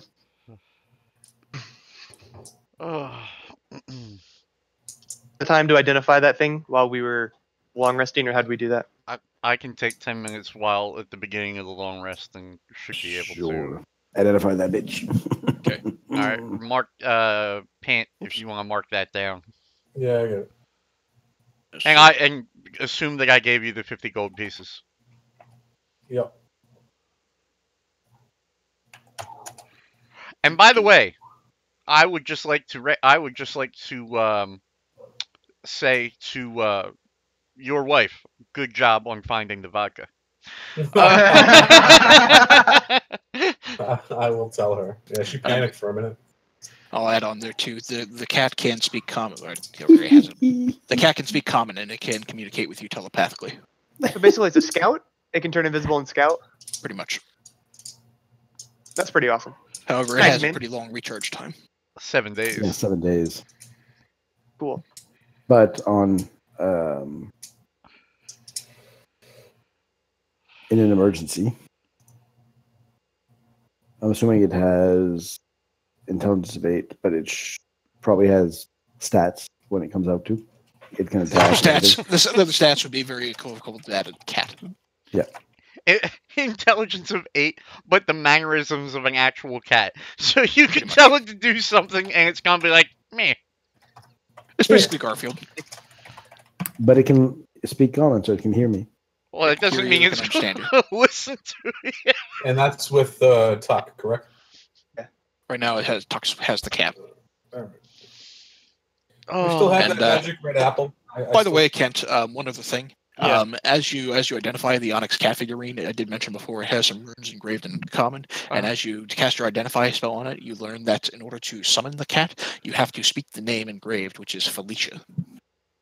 Bye, Felicia. Sure. I tell Garen that, and he can hold on to the cat. Ugh. I'm going to add it to my inventory there. That's awesome, man.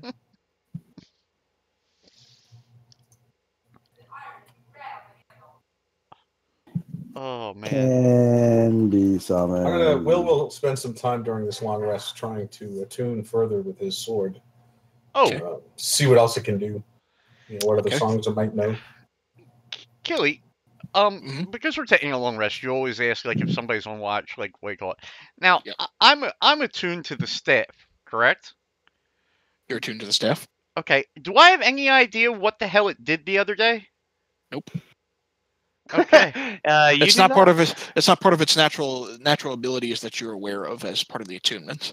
Okay. Even though I will add that you are automatically attuned to it, and that's the extent of what you do know about it. There are secrets within that staff that seem to elude you, or that you're not otherwise made aware of, even magically. Okay.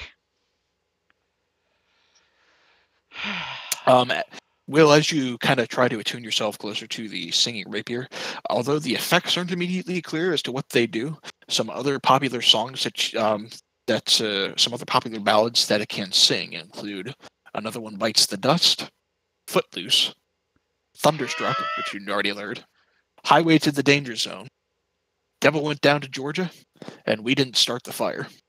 Oh my god, it's like the 80s sword. I'll be right back. Okay. All right. I'm just gonna get another beer. Actually, Those are the songs it knows, but you don't entirely know the effects yet. I'll tell you the effects if you ever choose to activate it, but you don't entirely know the effects. You have to activate the sword in order to learn what those are. All right, so again, I didn't have a chance to write it down. Thunderstruck, because I'm writing it down now. Thunderstruck, Another One Bites the Dust. What are they? Mm-hmm. Footloose. Okay. Highway to the Danger Zone. Danger Zone. Okay. Devil Went Down to Georgia. Could be fun. Okay. And we Didn't Start the Fire. Yeah. All right. If you do Devil Six Went Down, songs. if you do Devil Went Down to Georgia and it summons a demon, I'm just out of the Diamond Bears right now.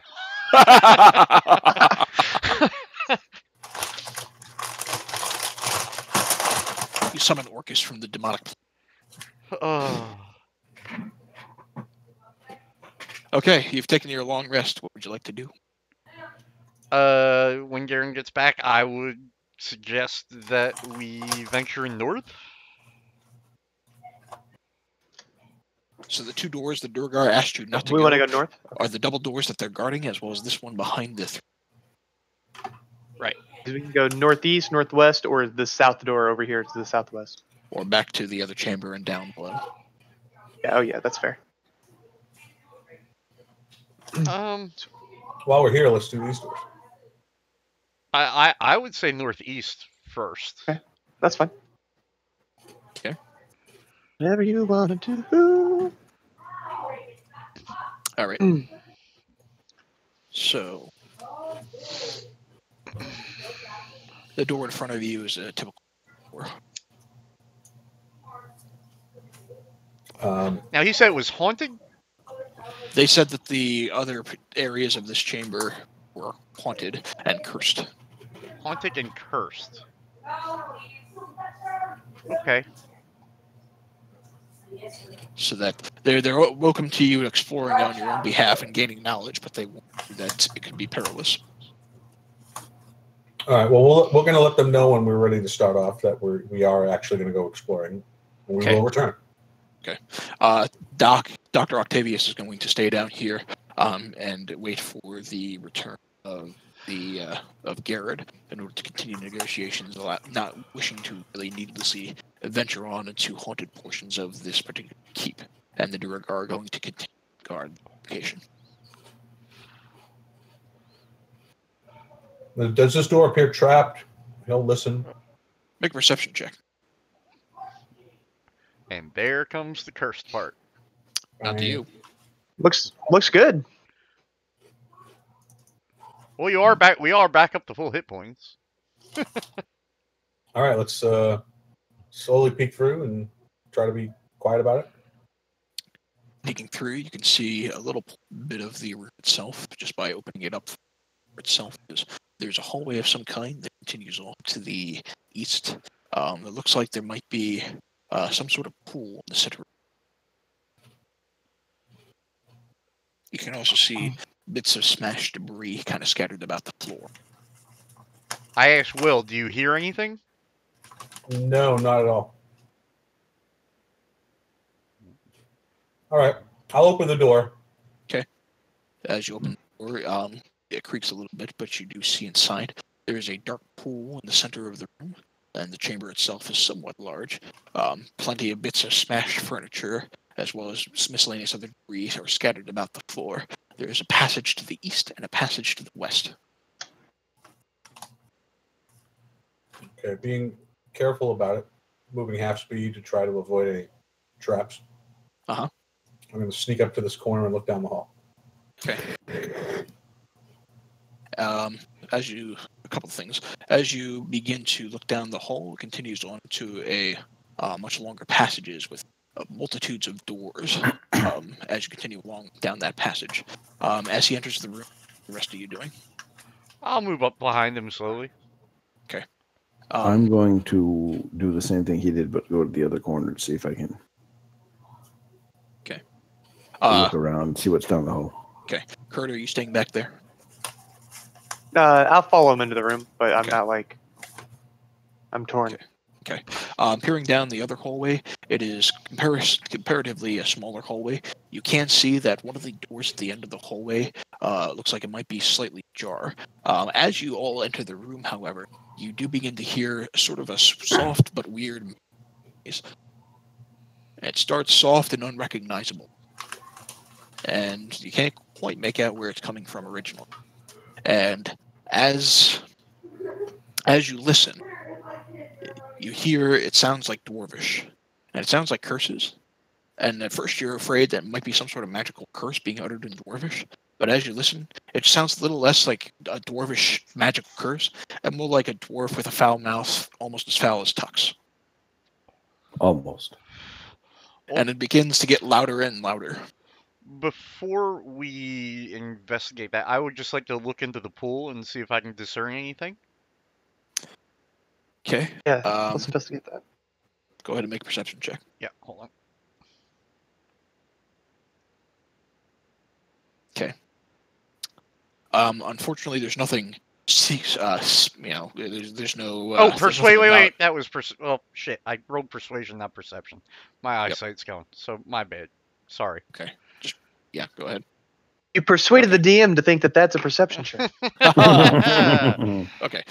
There's nothing of value scattered about around the pool, but glancing at the pool and the dark water that's there, you think that it might somehow be a well that's connected to the stream you saw in the other chamber earlier, and maybe the water that makes up this pool is connected to the water that kind of flows through the rest of this chamber.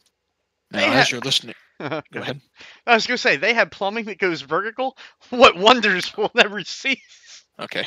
As the cursing gets louder and louder, all of you watch as the shimmery figure of a dwarf appears to walk through the room. And I know it's a female on the token, but that's just a token. But a shimmery figure of a dwarf kind of wanders into the room, and it looks kind of hostile. Go ahead and roll initiative. Okay.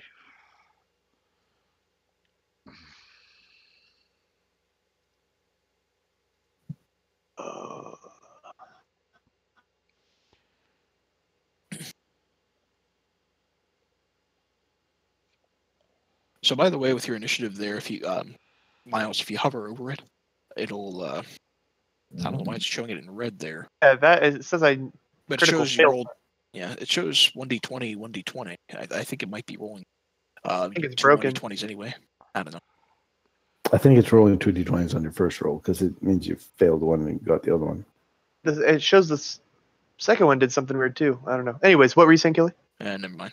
So we'll just count the 20 as your roll. Real fast.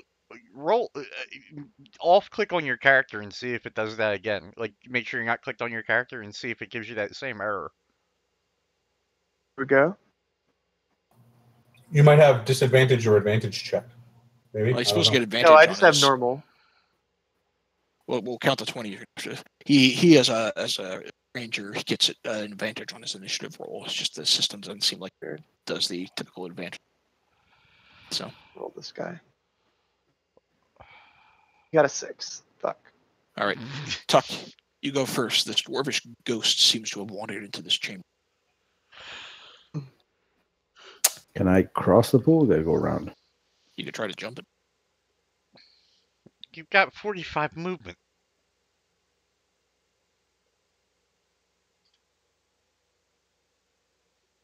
Far am I from it? Oh, fuck it. I'm just going to throw it from here. I'm going to throw my staff at it. Okay. Oh, jeez. That will actually hit. Really? Yes. Dragger Nice. couldn't be hit by a 19. Ghost Ethereal can be hit by a 12. Noted. Let me write that down. in my And because you have a magical weapon, it's going to do the full effect. So you watch as the magic engraved in the staff with this draconic power manages to somehow pierce through the ethereal creature and cause it to shimmer a bit. And I snap it back with my fingers. Okay. All right, Will, you're up next. Okay. I'm gonna draw my rapier All right. and start humming or activating. I guess I start by singing the song or something. Another one bites the dust. Okay. And I will attack. Okay. So. Should I bother rolling or? No. The roll would be to determine which song would play, but since you've determined what all the songs were, you could just say which one you want to play. So the effect with another one bites the dust. The rapier begins to kind of have this sandy sort of flow about it, and enemies turn it to dust on killing blows for 1 hour. It's a minor effect, but that's what it does. Enemies turn it into dust on killing blows. Oh boy. Okay. And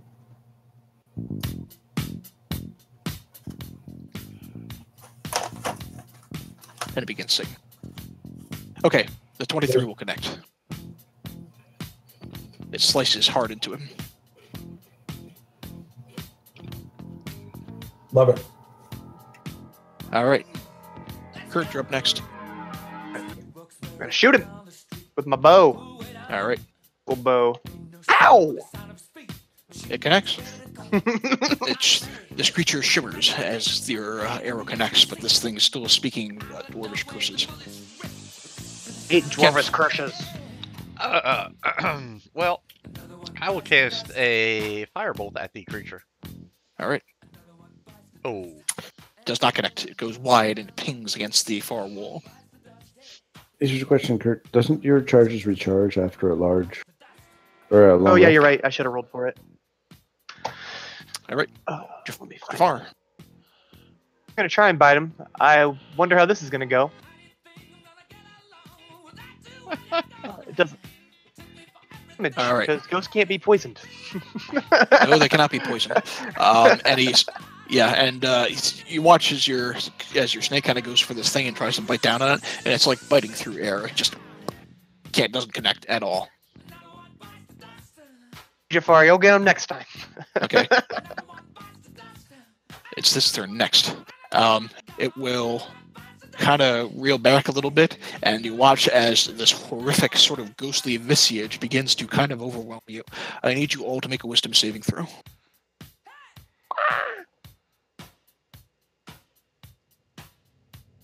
Oh no. Oh no. Oh no. Okay. Oh no. Will, you're okay. Tuck, you're okay.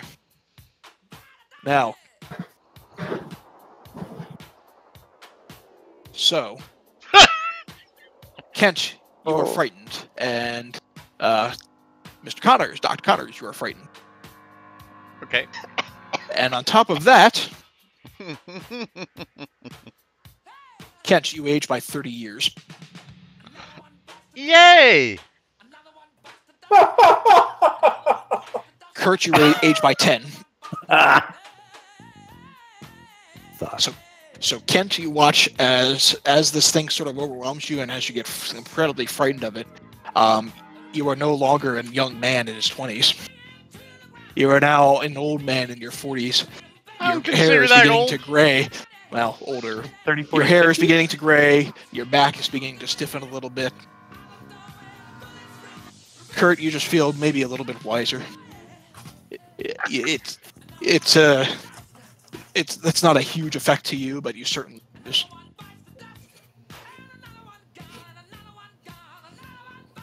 '50s, yes, you're correct. He was in his 20s. He's now in his 50s. Ouch.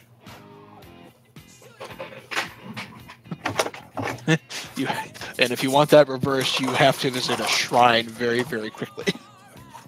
Is it a shrine? What? You I Greater didn't read it Restoration as- spell. The aging effect can be reversed with a Greater Restoration spell, but only within 24 hours of it occurring. Guess where we're going, guys?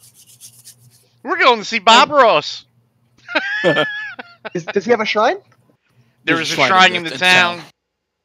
Oh, Yeah, but man, we're more all than right. 24 hours outside of town. I mean, hopefully, You're half a day's. Duergar have a You're, shrine. you're about half a day's travel outside of town. And So Well, you could get there within the span of about 12 hours. Let's take care of the problem at hand first. what's the problem? This ghost? Yeah, that's fine. Well, you know what? I take that back. You are a few days out of town. Oh, okay then. So- Never mind. Well, Duergar might be able to help us. They might be able to Yeah. help. Well, you know what this means. You're old? No, means I might be opening my master's old book to see if I can reverse aging.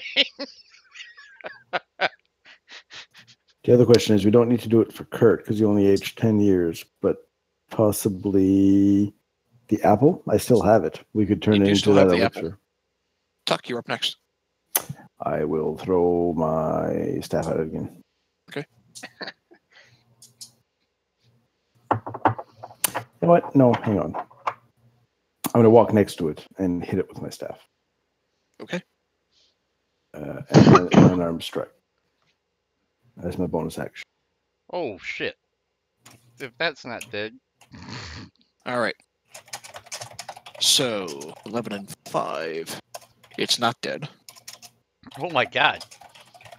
All right. So it does take the full brunt of that 11 points of damage from the staff, but as you kind of punch into this thing with your unarmed strike, it's like it seems like it causes the figure to shimmer a little bit,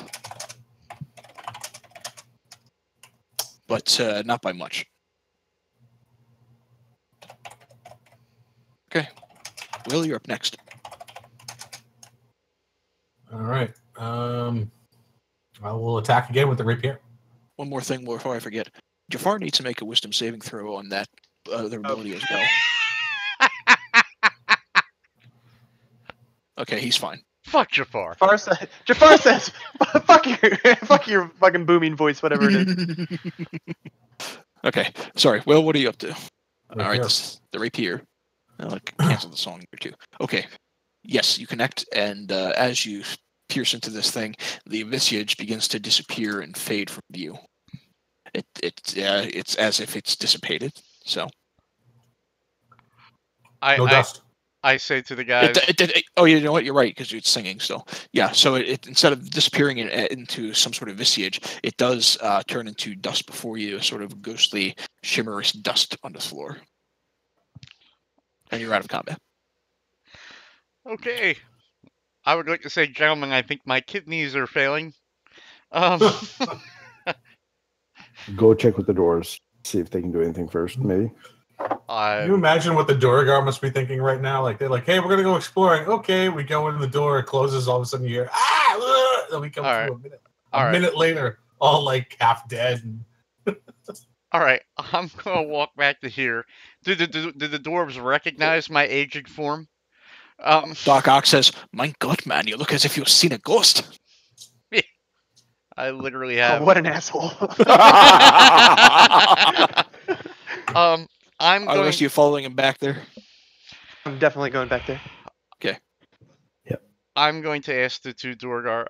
Do you have a shrine in this? Well, actually, do you have They a? can cast Greater Restoration, maybe a Yeah, cleric? do you have a cleric and a shrine in this building. One of them will say, or one of them will add, we might be able to cast a restoration on you. What seems to be ailing you, mate? This ghost did a mean face at me and aged me 10 years. That's what seems to be ailing me. I raise my hand and I say, 40 years. 30 years for you. Oh, 30 years. One of the Durgar looks at the other and says, the last thing I want to do is bother her, but fuck it. And he'll wander up to the back door behind the shrine here. And you wait about 5 minutes, and he'll wander back out. Following behind him, you see a female woman. I'm sitting down on the steps, resting my aged bones. Mm-hmm.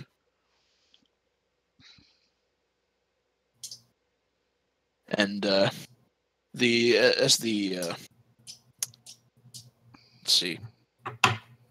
as the woman kind of wanders out, she looks less like a priest and more like a blacksmith, and is pretty strong and well built.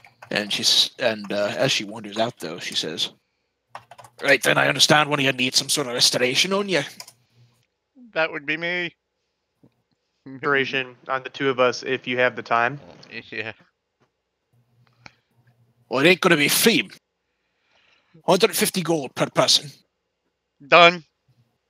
I say, team? Divvy that up, since I don't have that on my person. I have that on my person. I will just give her 100 and that will leave me with 10 gold pieces. Okay, you give her 300 gold total then? Well, I can give her for me. I only have 160 on me. Okay. I don't have 150 on me.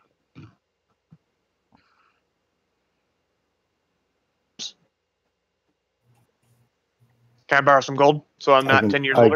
I can spot you. I have 400-ish. Okay. So you hand her another 150 gold then, Tuck? If you're talking, we can't hear you, buddy. Yes, I'm gonna take it. I'm gonna take it off my thing there, but we'll settle up after we split our spoils there, buddy. Gotcha. I'm sorry. So, all right. So you paid for that out of pocket. I did. So, yeah, but the point is, I don't have to make any changes to my notes because that just comes out of your pocket. Whatever the paid out player equity was before we left. Would still remain. Just know Oakhurst, you should put down on your sheet, and then because then I just erase it. I start a new tab on my spreadsheet. Yeah, I haven't taken any account of what we've gathered so far through this dungeon whatsoever. No, I have all that. After Oakhurst, or before we started this arc, like after we came back from the last dungeon we explored and closed all those loops, I think it was 271 gold or thereabouts. Which might have been split between 5 people. No. It was 1,085 gold split between 5 people. It was like 271 each. Right. Okay. Yeah, I had 200. So some, what I'm saying is, go back to in the chat in Discord, and you'll see the breakout. What everyone should have gotten.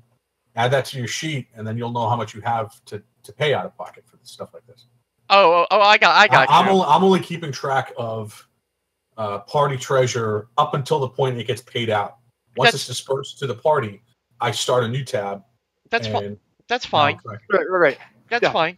So you'll settle up with Garen after we do the payout at some point, assuming we survive. How much did he pay?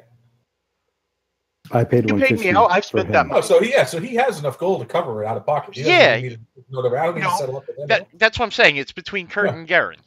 Right. Exactly. So when we split with Kurt, whatever we get this time, spoils. Yeah, he owes you me two money. can settle. Right. Exactly. Yeah. Yeah, everything's fine. Yeah, we're all good. We're all good. Okay. So you hand her the gold. She takes it, and she'll look at one of the Durgar next to the gate, and she says, "Right then, go fetch Nevevan." And he wanders down. Mother bitch now. And you watch as an elderly gentleman kind of wanders forth. And I'm going to drag them out. But he'll wander forth for the sake of expediency. Here's basically what occurs. So He's not an experienced priest per se, but he's managed to find details surrounding a greater restoration spell, or at least something akin to it that allows you to take the cursed effect and focus it into an item. And so that's basically what they try to do using some fine diamond dust. And as part of the focus, Dr. Octopus, Doc Ock, is going to take a metallic arm, not attached to him, and kind of use it as a focus. And so as they set up the ritual, what basically happens is they remove this aging effect from you, and they focus the energy from that effect into this metallic arm provided by Dr. Octavius, who takes it. So with that happily. knowledge, maybe we don't fuck with them anymore.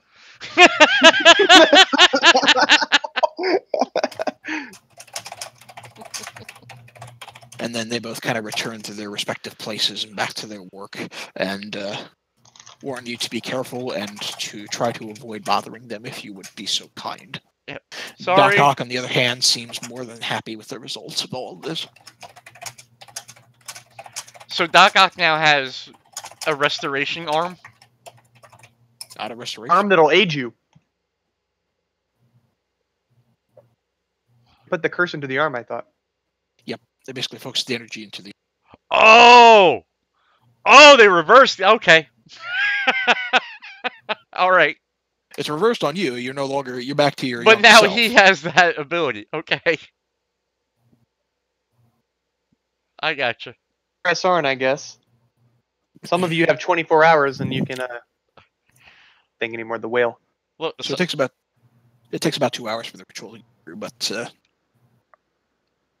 it does. So what are you doing? I'm going back up, and Time next time wisely. I see a ghost, I'm gonna run away.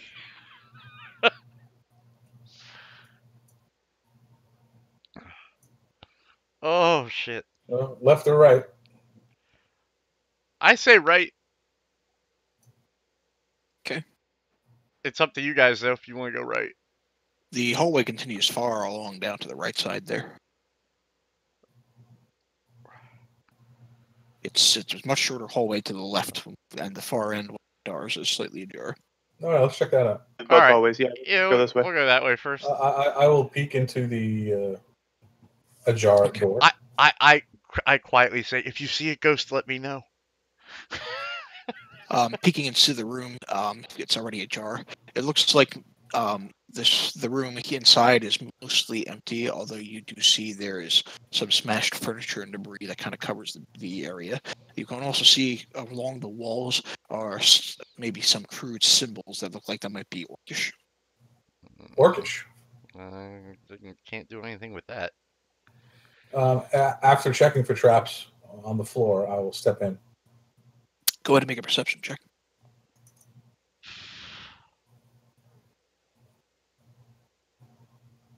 Okay. So, just a second.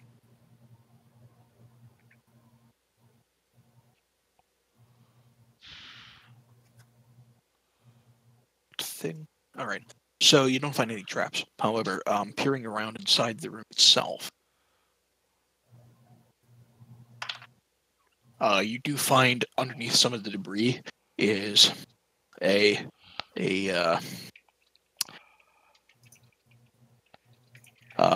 orange, gray, black precious gem called a hematite that's worth about 20 gold pieces.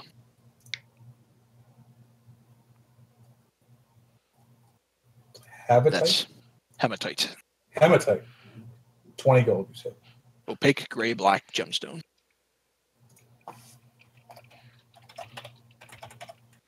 $20 gold. So noted.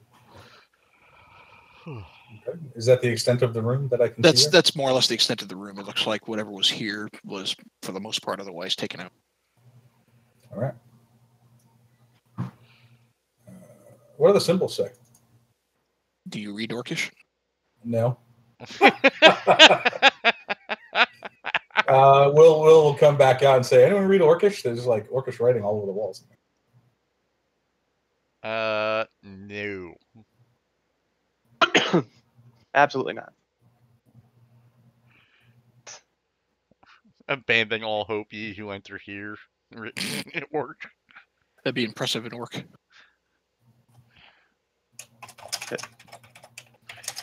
I guess. What's that, Kurt? I didn't hear you. Or I'm gonna listen at the Okay. door, I guess. You don't hear anything, just listening. Peer in, I guess. Okay. Peering inside, you do see there's shattered furniture along the floor. You can also see a couple of skeletons. They look like they might be orcs. Okay. How degraded is this meat? How degraded is this meat? It's Is it been old sitting enough there to- for the better part of maybe 100, maybe a few hundred years. There It's are just no perfect ears. for my. No, it's just perfect for my my little friend here, the troglodyte. Are you feeding this meat to the troglodyte? I mean, I'm not gonna force it down its stomach, but you know. Oh yeah, he I love seems it. more than happy to kind of munch on the remnants of this stringy meat. I'll let him fill his belly as I look around the room. Make a Give perception it a check. little perception here. Yeah, you don't find anything of interest. That's fine. Well, I'll wait until he's done eating, and I don't want him to gorge himself, but you know, I'll put him back in my pocket. If I'd like to walk in there and can I figure out like how those orcs might have met their end? Like, is there anything that would give me a clue, or just? Well, go ahead and make a perception check. Okay, Or, perception. no, what? I'm sorry. Make an investigation check. Okay. It's kind of hard to investigate the one that's currently being eaten by the troglodyte, but looking at the other one, it looks like they may have fought in some kind of battle. There are the blunt edges of there is evidence of blunt trauma, as well as a couple of deep cuts that resemble that of maybe an axe or something. Okay. So I would assume that they were in battle with something, and probably dwarves, if I had to guess. It would be a safe bet. Okay. All right. I'm going to exit the room. I will relay that to the gentleman.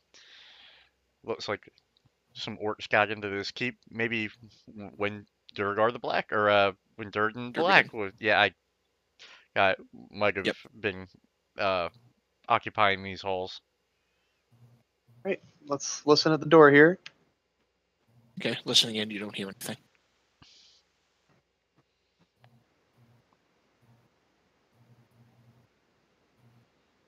Hello?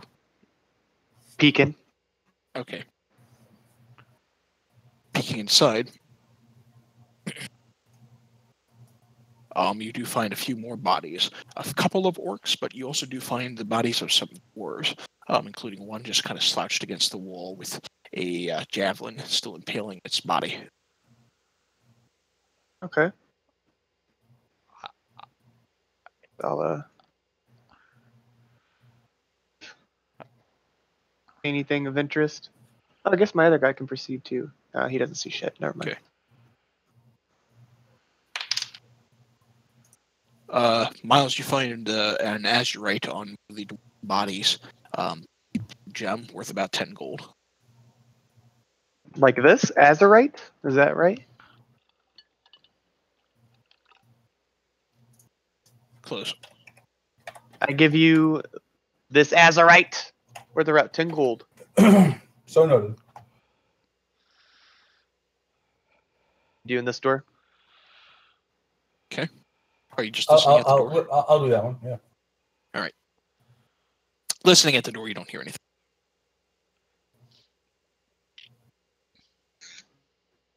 I open it. Appearing inside, you do see this chamber looks like it might have been a barracks of some kind. There are the remains of 6 wooden bunks that lean against the walls that have been burned and hacked away by somebody who must have pillaged this room. There are half a dozen skeletal doors that lie here and there on the floor. And Will, as you enter the room, you begin to hear clicking and scraping as the dwarven skeletons within the room begin to rise. Rise up! Gotta take a shot. Gonna rise up. Gotta take a shot. Yes! I'm so glad you knew what I was saying. Shit. All right. Roll initiative. All right. Dun, dun, dun. I will shout to Will, get back. Yeah, I'd love to. was trying to find Rise Up on the ad sound box, but I can't find it. All right.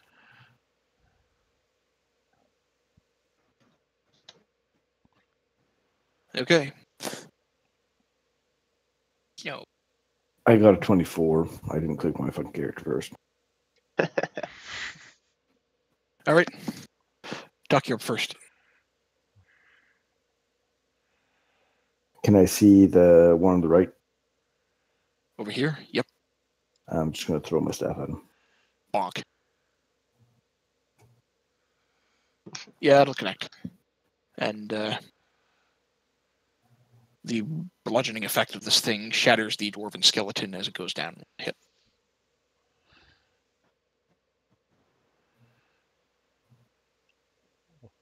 Anything else? Yeah, I'm going to walk in just behind the wheel. Behind wheel? You could stand Can where I- that one you just killed was. No, but I can't hit the one on the left if I stand there. I want to punch the one on the left with my unarmed strike. It's my bonus action. Yep, that'll connect. It rattles this thing hard with your well-armed strike. Still barely standing, though. Yeah. I assume you returned the staff to your hand? And I will stay here. Okay. Can people get by me? Yes, they can squeeze around in this Okay, area. I'll stay there then. It looks like that's wide enough. Will, you're up next. Okay. One moment. If I cast Shatter in this room, will it affect me as well? It's a 10-foot radius, right? Can I be affected by my own shatter? I don't think so. Check. I think it's everybody but you. Oh, great. Then in that case, I will. I can't step away because I'll give him an attack. You know what? I take that back. It's every creature within a 10-foot radius spear on him. So Okay. it will affect you if you cast it on yourself. All right. Well, no, it's 10-foot radius, right? So. I mean, you can cast it on this one, and it'll affect like 4 of the 5 that haven't hit yet. Yeah. All right. So I'll cast it in the back corner here. Okay. And that will affect all these 4. Jing, I'll hit that cord, that massive metal cord on my loot. All right. That's a fail, fail, fail, and 1 success. So this one over here, still half damaged. Yep. Okay. So. All right. So that one rattles a bit, but is still standing. As for the rest of them, they are also still standing, but very badly injured. Okay. I am not going to move. Okay. Jafar is up next. Oh, wait a minute. Hold on. I'm sorry. If I move, I do give him an attack of opportunity, correct? And unless you stay within 5 feet of his radius, which in your case you would have to move down to a bunch of other skeletons. Yeah, no, I don't want to do that. I'm actually going to move and give him the attack. Okay.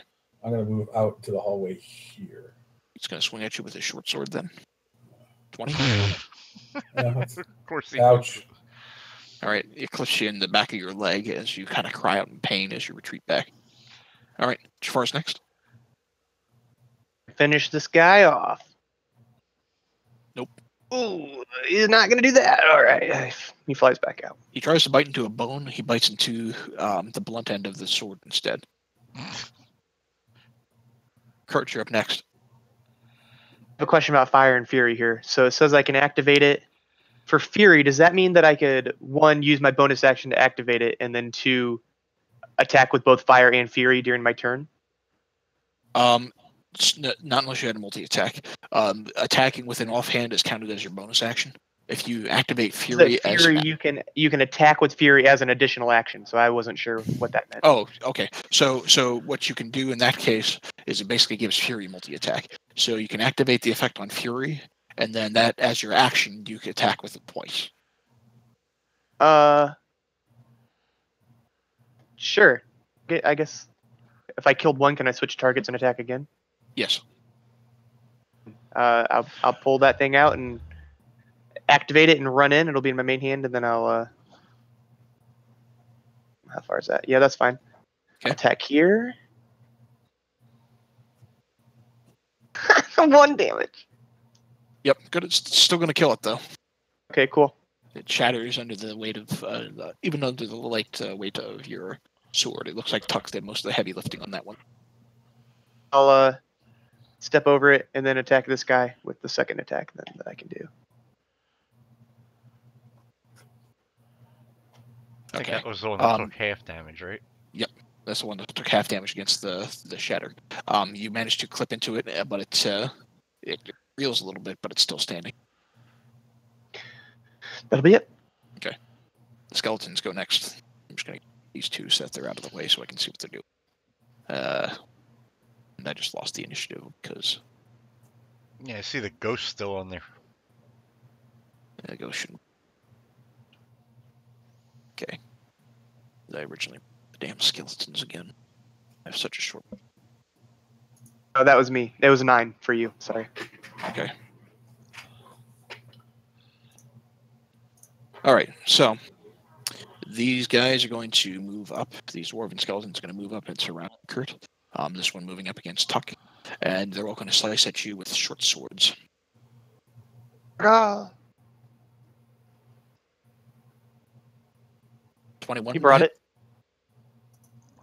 14 won't. The 8 won't. All right. And then the one against Tuck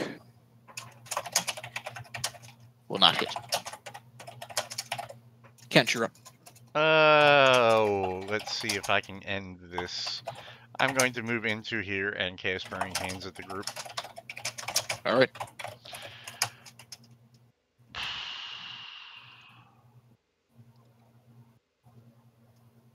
13. So even at okay. So even if they fail, or even if they succeed the throw, the half damage is going to be enough that you just kind of ignite all the remaining skeletons in flame, and they all go down. Okay. So you're out of combat. Let's see if we can find anything in this room.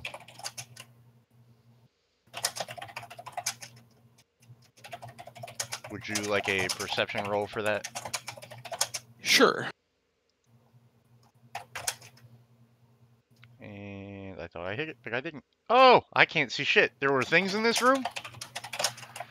It's kind of hard to see between all the scattered remains of the skeletons and the shit. I'm going to walk back out. As you're kind of scanning around, Kurt, kind of confused, you hear a chirping from behind you. In the mouth of your flying schnick is a nice one. Is a pouch. The pouch, as you peer inside, contains 670 silver. Ooh. 670. Fly that right over You to said? our quartermaster. 670 silver. 670 silver.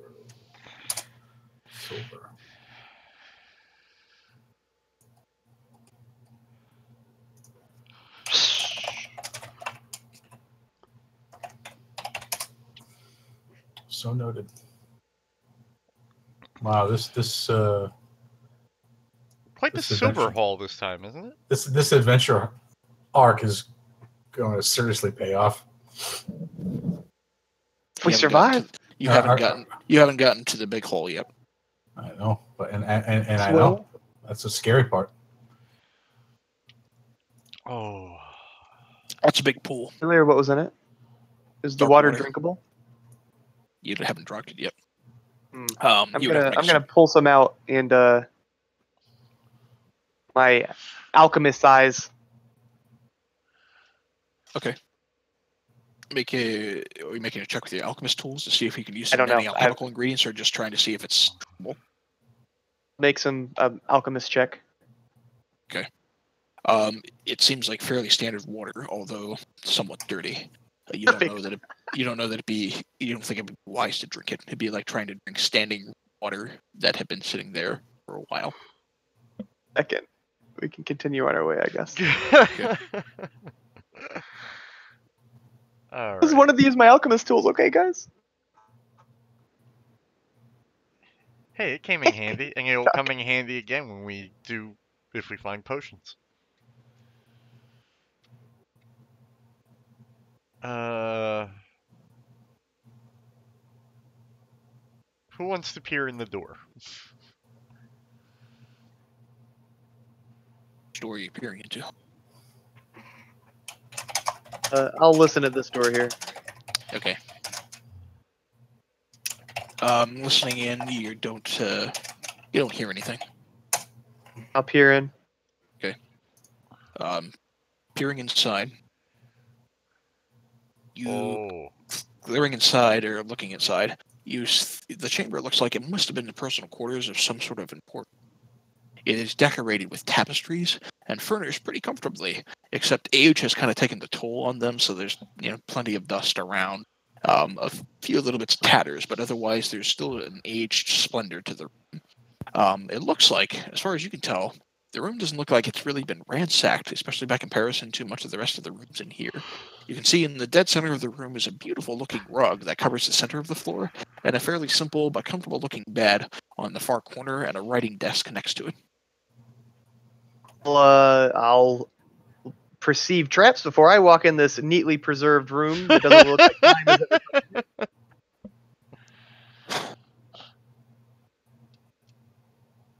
Anything?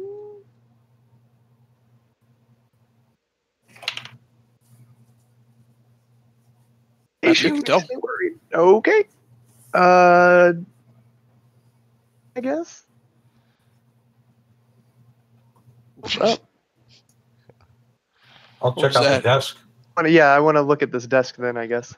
Are you kind of just... I'm sorry, are you just kind of crawling around the outer edges of the room there? Is that what you're doing? I'm afraid to get in the summoning circle, whatever the fuck that is. It's not a summoning circle, it's a carpet. It's a rug. Oh. Will's gonna walk right across the carpet to the desk, looking at him funny. Okay. Like, dude, what's wrong with you, man? Okay. Hey, Will, as you walk across the rug... Wait, really? As you walk across the rug... Fuck off. It swirls around you and begins to pick up. And as it does, it's going to attempt to smother you. Over here. A rug is attacking us? A rug is attacking you. It's going to attempt to smother you. It was a summoning circle. Unfortunately, you managed to kind of very quickly, or at the very least, position yourself in such a way that you're able to maintain breath. I'd like you all to go ahead and roll initiative. Does it look flammable? 1d0 plus 0. It looks like it could be set alight. Well, then that's what we're going to be doing. Well, guys, this is a magic flying carpet. This is Aladdin's wet dream right here. I don't know that it can be tamed. Either until we try. You don't even know it can fly. It All can right. smother. It'll jump for joy. Kurt, go ahead and make your initiative checks. Yeah, sorry. Busy admiring the moving rug. Okay. Will, you're kind of caught up in this wrapped around rug. What are you doing? Goddamn rug. Jesus Christ. I had to mute myself with all the cursing that was going on my wife. My wife must think I'm losing my mind. Did he make a DC saving throw? It's an attack. It's a straight up attack that it tries to. It attacked in land. Will didn't get hit at all. Oh, it didn't land. Okay, I see. Okay. He makes the check if it hits. Okay. Will is going to draw his rapier. And he's going to activate the "We Didn't Start the Fire" song. Okay. And attack this thing. Okay, so first off. Oh, it's hysterical. Turning around the outside of the room? Yeah, I don't want to.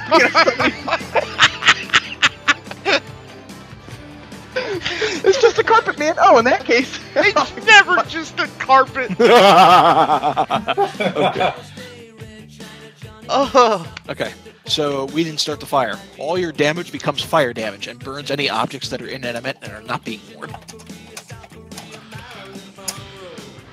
Oh boy. Okay, that's cool. That works well here. I will attack. Your rapier ignites in flame as you furiously stab against this thing as it begins this large carpet as it tries to smother you. It burns away a bit of it. Yeah, you connect pretty easily. By the way, I did not even know that was a monster. That's pretty fucking pro.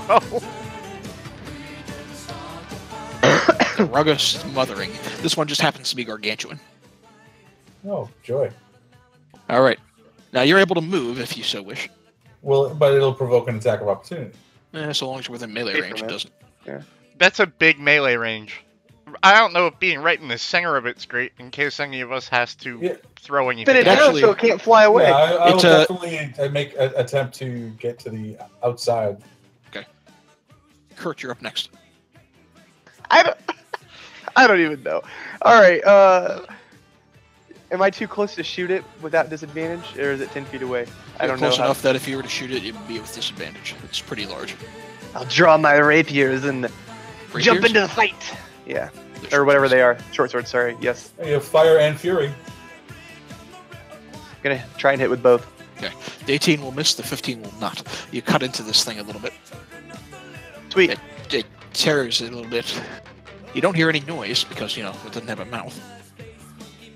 All right. That's it. That's all I got. All right. It's going to move next.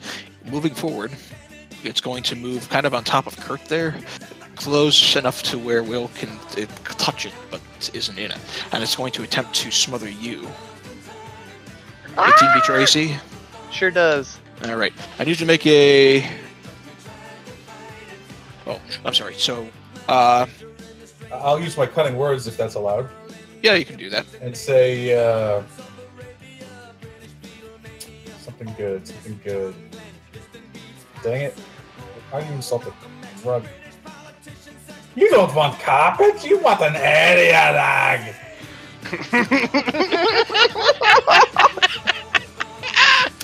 All right. So subtract 5 from his attack roll. Okay.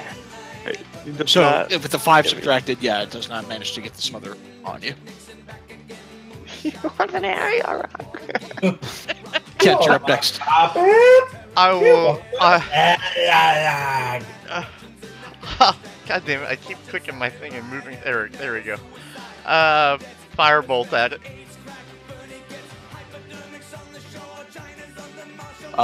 You know what? Hang on. Okay. While I'm looking at this.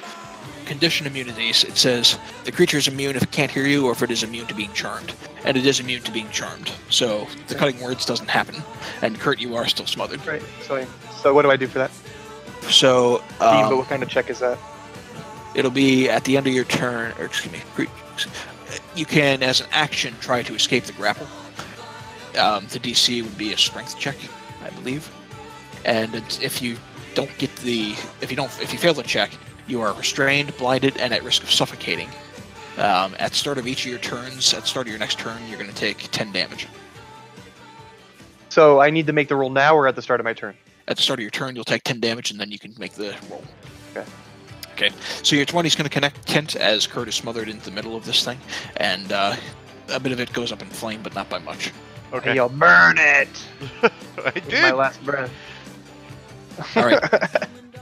Assuming that you're not making any additional movement, Tuck, you're up next. I'm not. Okay. Tuck. I'm gonna move in,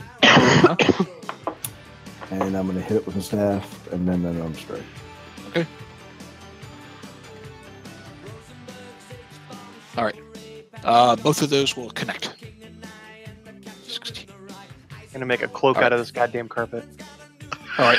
This you definitely managed to hit this thing, somehow avoiding Kurt in the middle of all of this rug as it smothers him quickly. Kurt, if you can feel it, but even as you're almost being choked here, but it doesn't hurt you. Now, I can take the pain.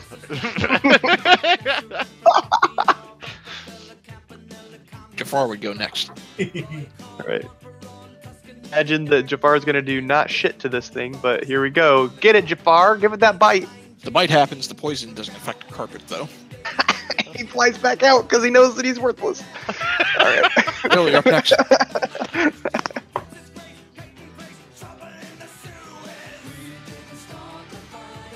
Oof. That's not Nope. good. Too evasive. You're not able to quite connect. All right. So, Kurt, at the start of your turn, assuming the Will's not doing anything else, you're going to take 10 points of damage as it smothers you. All right. And I need you to make a strength saving throw. Or, excuse me, a strength check if you're going to try to break this thing. Or save. It'd be Not save. a save. It's not a save. I misspoke the first time. Okay. Well, I critically failed and Okay. myself in the face. All right. So you're restrained and blinded, so you can't try to attack this thing, but it's going to be with disadvantage, I think. Well, perfect. Let's advantage here and try to hit it with my short swords.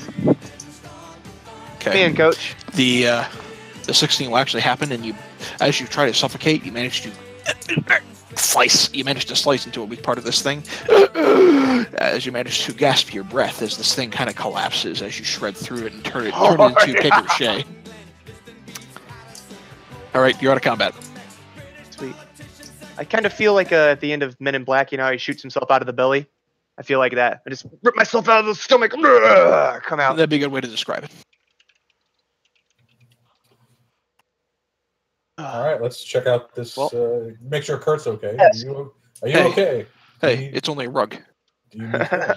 It's only a rug. Do you need healing? Yeah, I wouldn't mind. I say it and I choke.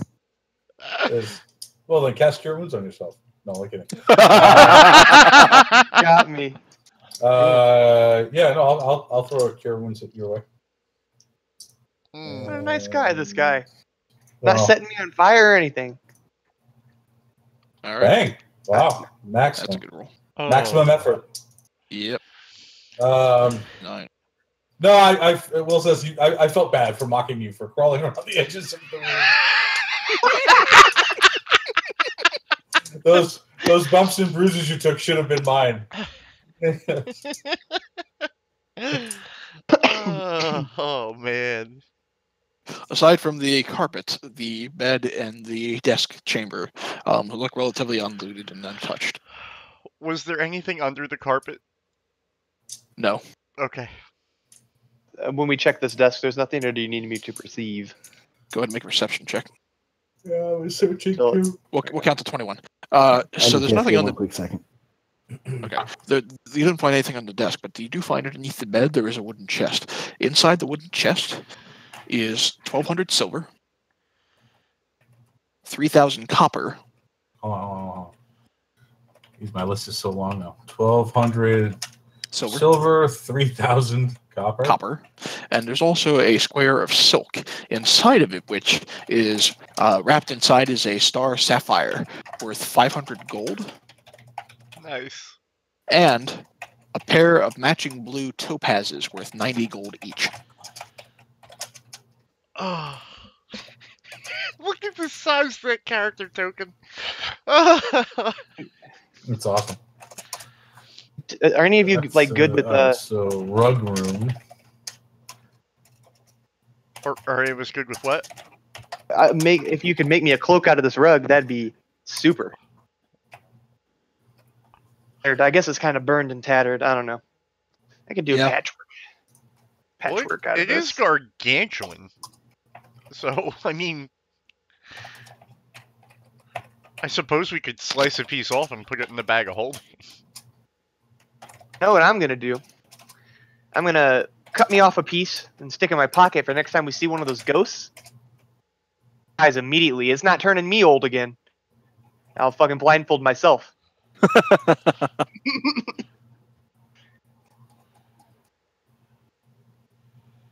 Oh, man. I'll try to cut off what I think looks like a nice looking cloak and put it around myself. Tie Okay. it around my neck. It's a little burnt and a little tattered and a little gaudy, but it serves. Big cloak.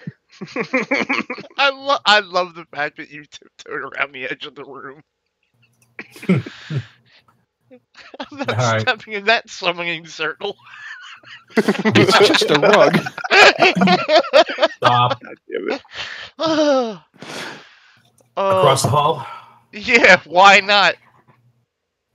All right.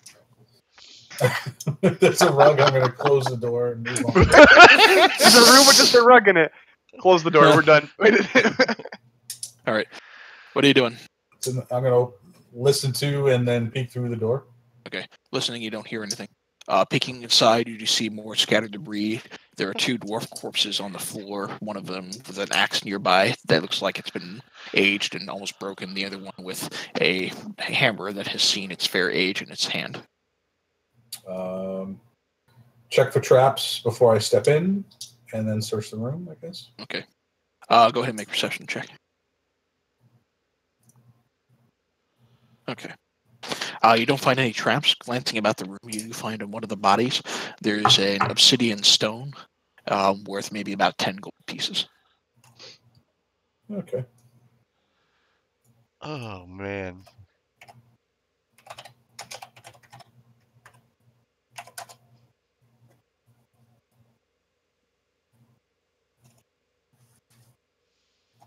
And Store, I then- guess. Yeah, keep going. Same thing. All right. Yeah. Peering inside, you don't, or listening, you don't hear anything. Peering inside, the room seems mostly empty. There are some cracks and age that kind of show the room. There's a few bits of scattered debris about, but the room itself is mostly empty, it seems. Pass that one. Try this one. Okay. Listening, you don't hear anything. Peering inside, you do see the bodies of 3, one of which appears to be an orc, 2 of which appear they might be dwarves, kind of hard to make out. They've suffered too much injuries. There is old blood stains on the floor that surround these bodies, and scattered debris about the room. All right. Is Go this the end of the hallway? No. Okay. I'm sorry. The hallway continues on, and although you can't really see too much from the distance, it looks like it empties out into a large chamber at the end of the hallway, and it smells a lot like rot as you get further and further down the hallway. Well, rot's recent. All right.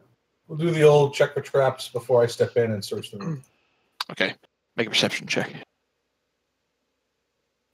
Okay, you don't see anything or have any reason to believe that the place might be trapped. Okay. Search the room. Go ahead and make another perception check. Okay. Jesus. You find nothing. Good day, sir. You no. On one of the bodies, you do find a malachite gem worth 10 gold. Oh, that's hysterical. You find nothing. Good day, sir. At the store up here. Okay. Peering inside there, you see a little bit of scattered debris. It looks like the room's been looted.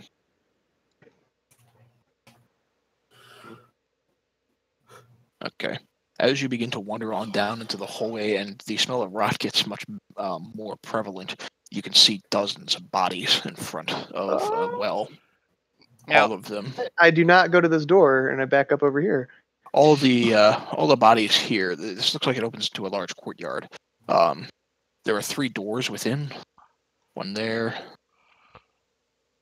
You can see there's 2 on to the east, I imagine there. There's another one of these dark pools that fills a low stone basin in the center of the room. The chamber is littered with the remains of orcs and dwarvish warriors. You can see, just counting, at least 7 dwarf corpses that lie where they fell, what you assume must have been 100 years ago. And at least a dozen orc warriors. The dead look like they've been stripped of all their arms and armor, and there's only a handful of broken weapons and shattered shields that scatter about this chamber. But we smell rot, even though it's all like. I mean, they're rotting corpses that have been there for 100 years. The smell is faint, but they're still dead bodies. Okay. Well, before we venture into that room, should we check out the other doors to the north and the south? I'll walk up to the door to the south. Yeah. Do I hear anything? You don't hear anything. It's from what you can tell. All right. I'd like to just open the door. Okay. Straight peering inside, you do see In this chamber, you can see rows upon rows of empty weapon racks, and there's at least a dozen or more armor stands that indicates this room must have once been an. There is some debris that litters the floor, but nothing of value is readily apparent. You do see on the opposite end, on what looks like it might have been an armor stand or something, there is one set of armor that looks like it's fairly well kept and glistening a little bit. Well, last time we saw something well kept, it attacked us. Well, I was So- going to say, gentlemen, I'm not getting attacked by any gargantuan book racks or armor racks. So would anybody else like to check that out? There's a pseudo armor that glistens on what looks like an armor rack. What kind of armor? Steel. I would consider going in here. Are there any traps that I can sense, see, check, You anything? make a perception check. Where is this armor in? Oh, On the far end of the hole, next to more armor racks that are empty. You don't see Sure, perceive this- anything, Tuck. This piece of shit isn't animated. I'm gonna give it an attack here. I'll shoot my bow at it. Okay. Can we approach it without being defiled? So are you attacking this piece of armor on an armor stand? Yeah. Yep. Okay.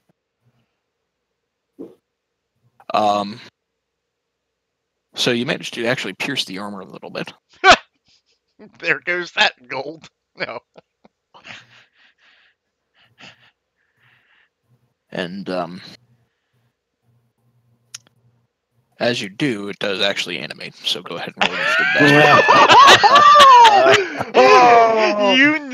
You know that Killy was like, son of a bitch. Scripter, a glistening piece of untouched armor was just left on this armor stand. Yeah, fucking rug just attacked me. I'm gonna shoot. I almost just got smothered to death by rug.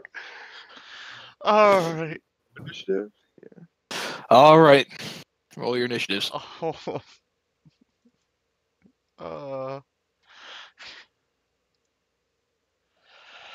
Oh, that's hysterical. Did it take any damage from getting pierced? Yes. Yes, it did. Okay. Kurt, you're up first. you can take the carpet out, by the way. Shoot it again?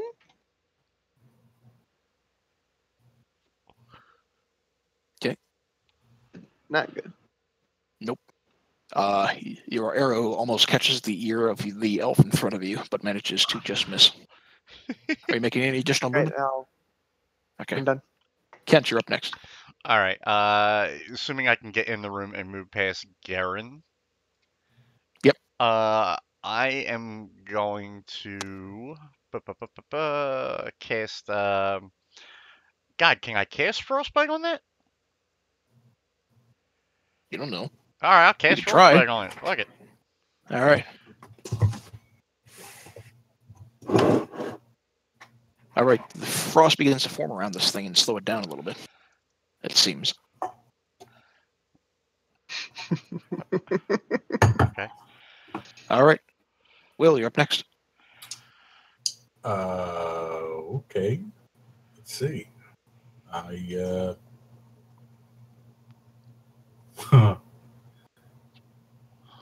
don't know how tough this thing is, or if it's even susceptible to taking damage from heat metal.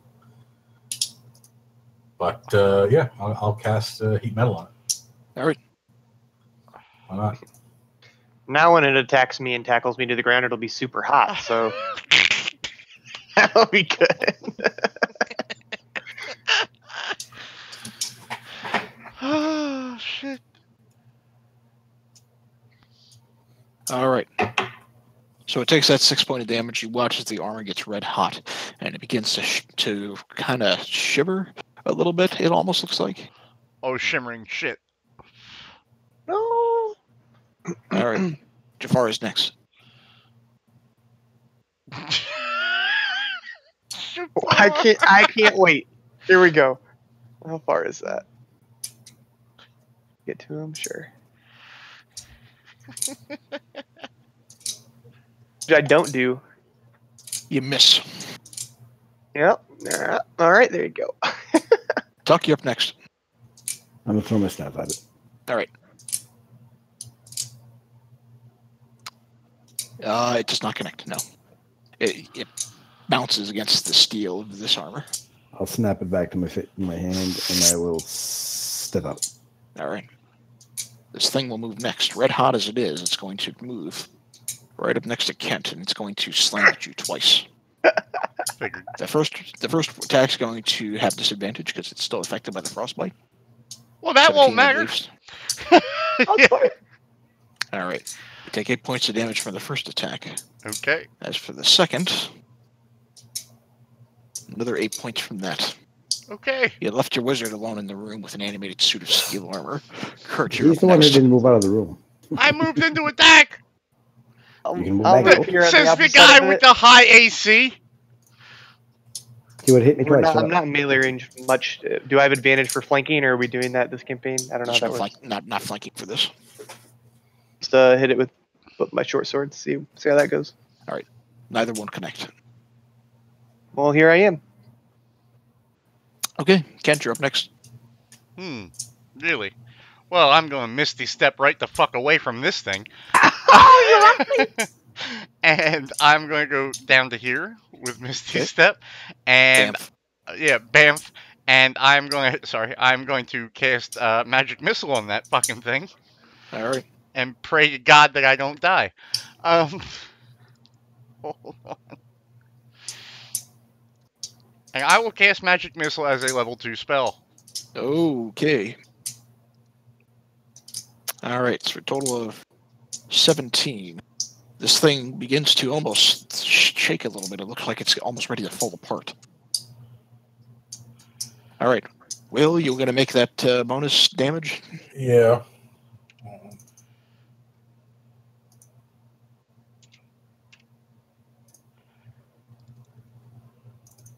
All right. So you managed to maintain the concentration on your heat metal, and as it does, the last vestiges of magic that seem to be holding this thing together begin to make it fall apart, and it clatters against the stone floor.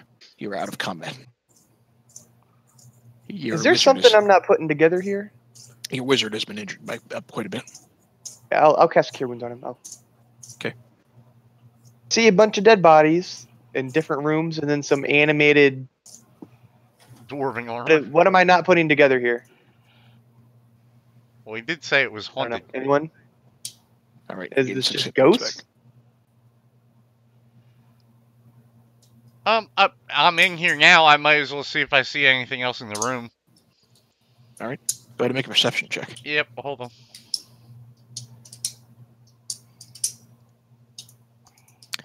You don't find anything in the room. It seems like it's been thoroughly looted.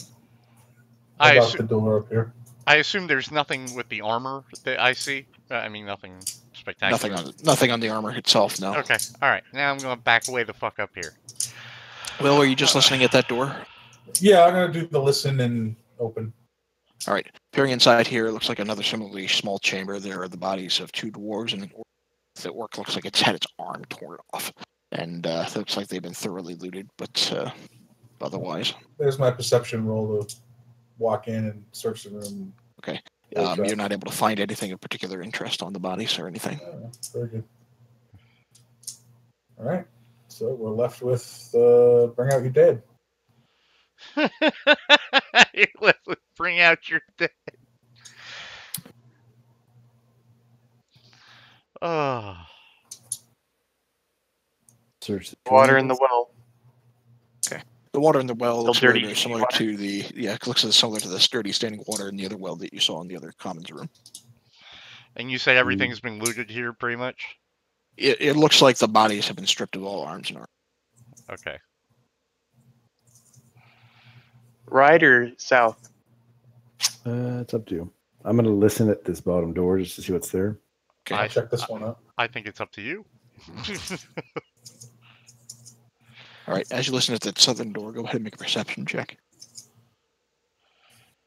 And you don't hear anything. How about this door? Make another perception check. You don't hear anything. And you're fairly confident you don't hear anything this time. And Will? He rolled a 14, I think, there. No, that was you for don't- the previous room. Okay, never mind. I'll have to roll it again. You don't hear anything on the other side of that door. All right, let's open it. All right. Peering inside this room, you can see it curves around a little. There's plenty of scattered debris here, as well as the bodies of 2 more dead dwarves. There's a shattered shield on the floor and scattered boxes. Can we search the boxes? Search the room. For Yeah. traps. Perception check. I'll look for traps for your own good. Okay. You're not able to. You don't sense any traps within the room here.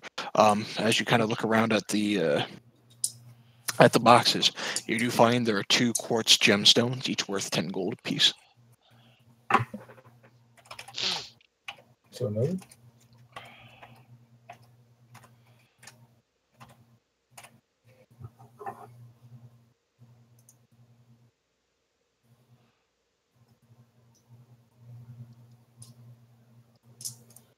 Let's try the one here. Peering inside. Yeah. All right. Peering inside, you see 4 bodies, 3 orcs, 1 dwarf. Excuse me, 5 bodies, 3 orcs, 2 dwarves. And it's more scattered debris. And we'll search this room as well. Okay. Perception check. We're looking for traps. I'll check for traps. I think Will wouldn't found anything. Kurt, you don't perceive any traps. Will, as you kind of look around the room, you find another malachite on one of the bodies worth 10 gold pieces. Okay.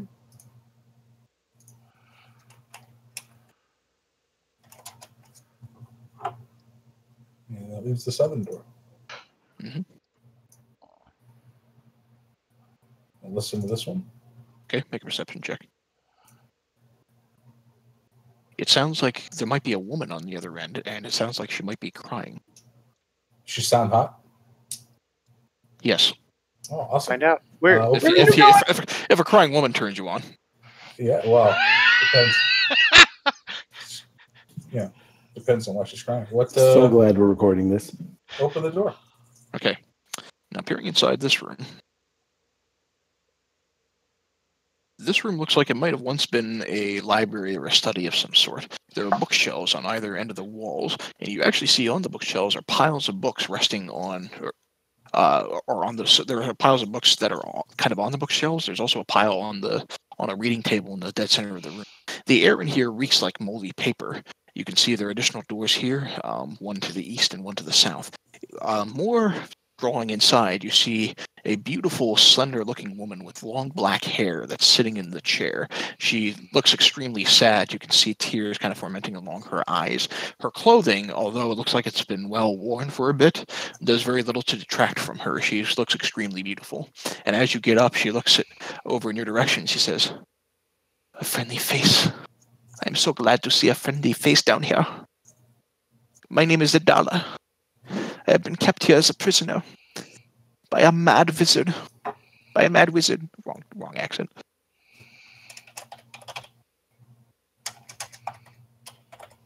Adala, you met prisoner of wizard. Yeah, Will take a step into the room, gesture for his friends to join him in the room. I don't know who this strange wizard lady is. Yeah, no, I'll say to her, take heart, fair maiden. Please tell us of this wizard and your captivity. The wizard lives below. He hopes me to use me as a study of prolonging his life. He must think my beauty could help him endure my youth." Well, we can't have that now, can we? Of course not. I like how there was like a little seductive tone to it. There. Yes, we will protect you from anyone who would suck your soul. I am so happy to have seen such a friendly and handsome young face. So you said this was a library? It looks like a library or a study of some kind. Killy, Mhm. I mean, I'm not like outside the room. Uh-huh. Insight-wise, can I tell if I trust anything that this woman is saying? Make an insight check. I will do that. Okay. You have the feeling that she's not telling the entire truth. Okay. Maybe she's not evil. The library and see if I can find anything I want. Okay. While the discussion with Will is going on, go ahead and make a perception check. Okay. Glancing around, you do think there are a few valuable scrolls in here, but it's going to take you some time to kind of gather them. What's with the cucumber on the table? You know what that's for. I don't know. I think that's supposed to be. I think that's supposed to be a lantern. What? You know Funny what looking that's... lantern. Funny looking lantern. Listen, Will's going to study her, her clothing, and does it look like the clothing is in fashion? Does it look like it's older? It looks. Maybe this is like someone who's here from back in the day. It looks. It looks. Well, let me guess. Let me ask this question: are you trying to gauge that maybe she looks like she's been here? That the clothing she's wearing is akin to what you might see someone wearing in the streets of a modern day city.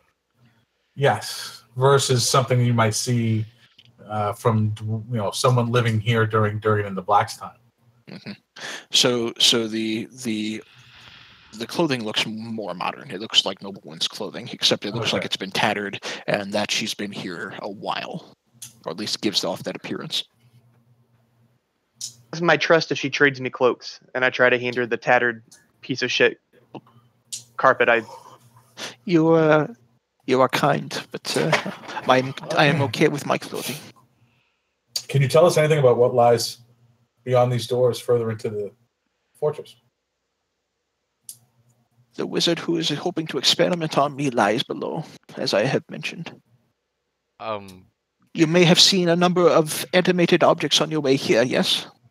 Yeah. Yes, you could say that. There is a dead dwarf that haunts these halls, reduced to a mad, gibbering spirit. He was killed as one of the defenders of this place by the wizard below. The wizard has animated these objects in an effort to keep me imprisoned here and keep me from escaping. These objects killed others who hoped to save me, I think. Well, they didn't kill us, pretty lady. Has this wizard injured you at all? Perhaps you should disrobe so that I could examine you. Wait. She gives you something of a coy smile, and she says, "I would not hope to do so in here with so many friends of yours." I merely jest, my lady. Wait, don't you have somewhere you sleep? I have a bedchamber nearby. You go with her, and we'll investigate this room, and let's deal with this need to copy down any scrolls. All good things in time, says Will. First, show us where this wizard is. He lies below this area. There is a passage that leads further on into the cavern to the south. Down here, she says? No. No. You're talking in about the southern the portion. thing. In the southern portion of this level of the keep. Oh, where the forge is. We're not really allowed to go in there. Yeah, unfortunately, the Duragar prevent us from entering that area. I'm afraid they might be working with the wizard. Say, could you describe this wizard? He wouldn't happen to be short, speaks with a funny accent, and has 6 arms? 4 of which are mechanical? No, I don't think so. No. Okay, sorry. The more she talks, weird description, am I right? Well, it's pretty unique. The more she talks, the less I believe anything she has to say. Show me your genitals. And as you say that, she'll move closer to Will, and she says, "I assure you, I have no reason to lie to you."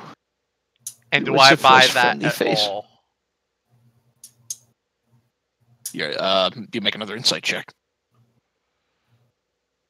Nope. You don't buy it for a second. Okay. I would like to pull my colleague out into the hall for a second if the other two gentlemen will be there to hang out in the room for a moment. And I'm going to pull at Will's shoulder and be like, hey, I need to talk to you about something really fast. Hey, Will, before you get pulled out, can you make a wisdom saving throw for me? Yeah, sure. He takes him out in the hole and he's like, you gotta hit that. Okay. You can't help but be sort of ensorcelled by the beauty of this woman. Like you'd be willing to do anything for this woman. Oh, lovely. Can I kind of tell anything that's going on right now? Make an Arcana check. You have reason to believe that she may be attempting to cast some sort of spell on Will. You think it might be a charm. Do I get the impression that the spell has taken hold yet? It's hard to say. You know, Will's a kind of a ladies' man, so it's hard to discern. I cast Hold Person on Will. Okay. Like that spell for me. And then I yell to the others, attack. Ooh. Hold on.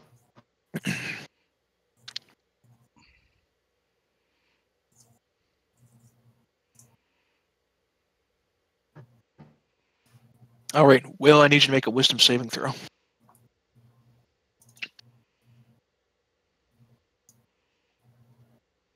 All right.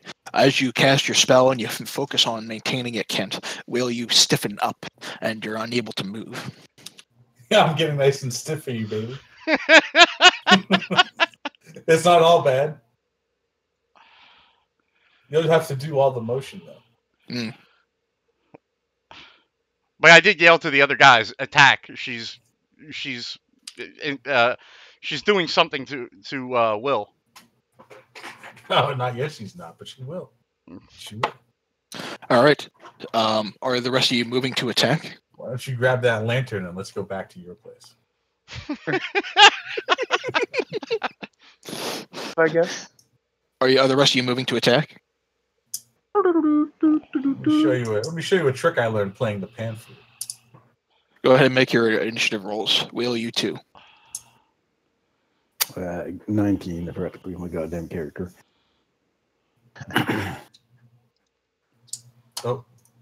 Nice. I hadn't selected my token, I guess, but I rolled a 17. Okay.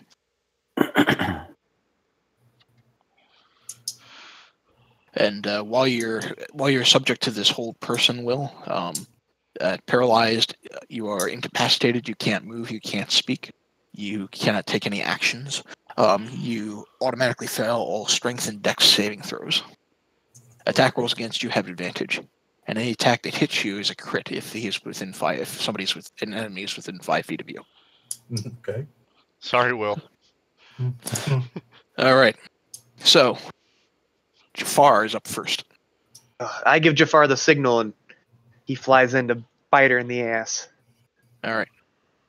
Down to hit bite, so you're gonna have to bear with me. Okay. It doesn't seem like it connects, actually. She raises, or she rather ducks out of the way just in time as your flying snake charges after her, and the teeth kind of sink into one of the nearby tables. Ow. I hope everyone else saw that as my snake flies away, feeling ashamed. All right. Now then, her turn next.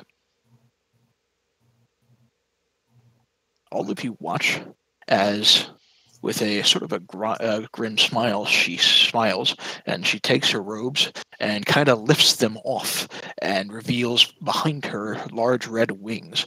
And the pretty little woman in front of you that you see transforms to look a little bit more like this. Oh, yeah. Nice. Dibs on the rope. Nice. Dibs on the rope. Oh. She'll look at Kurt and she will... That would so be worth a person, few years of my life. She will fly on over towards Kurt, and she will, taking her claws out, will attempt to slash at you. 9 points. And as she does, she cries out to Will and says, please don't let please don't let your friends hurt me, handsome. Kurt, you're up next. Looks like boom, boom. I didn't hit her at all. I'm pretty sure. Miss. All right. Well, She takes her claws and manages to parry both of your attacks. yep. That's about all I got. Save me. All right. Tuck, you're up next.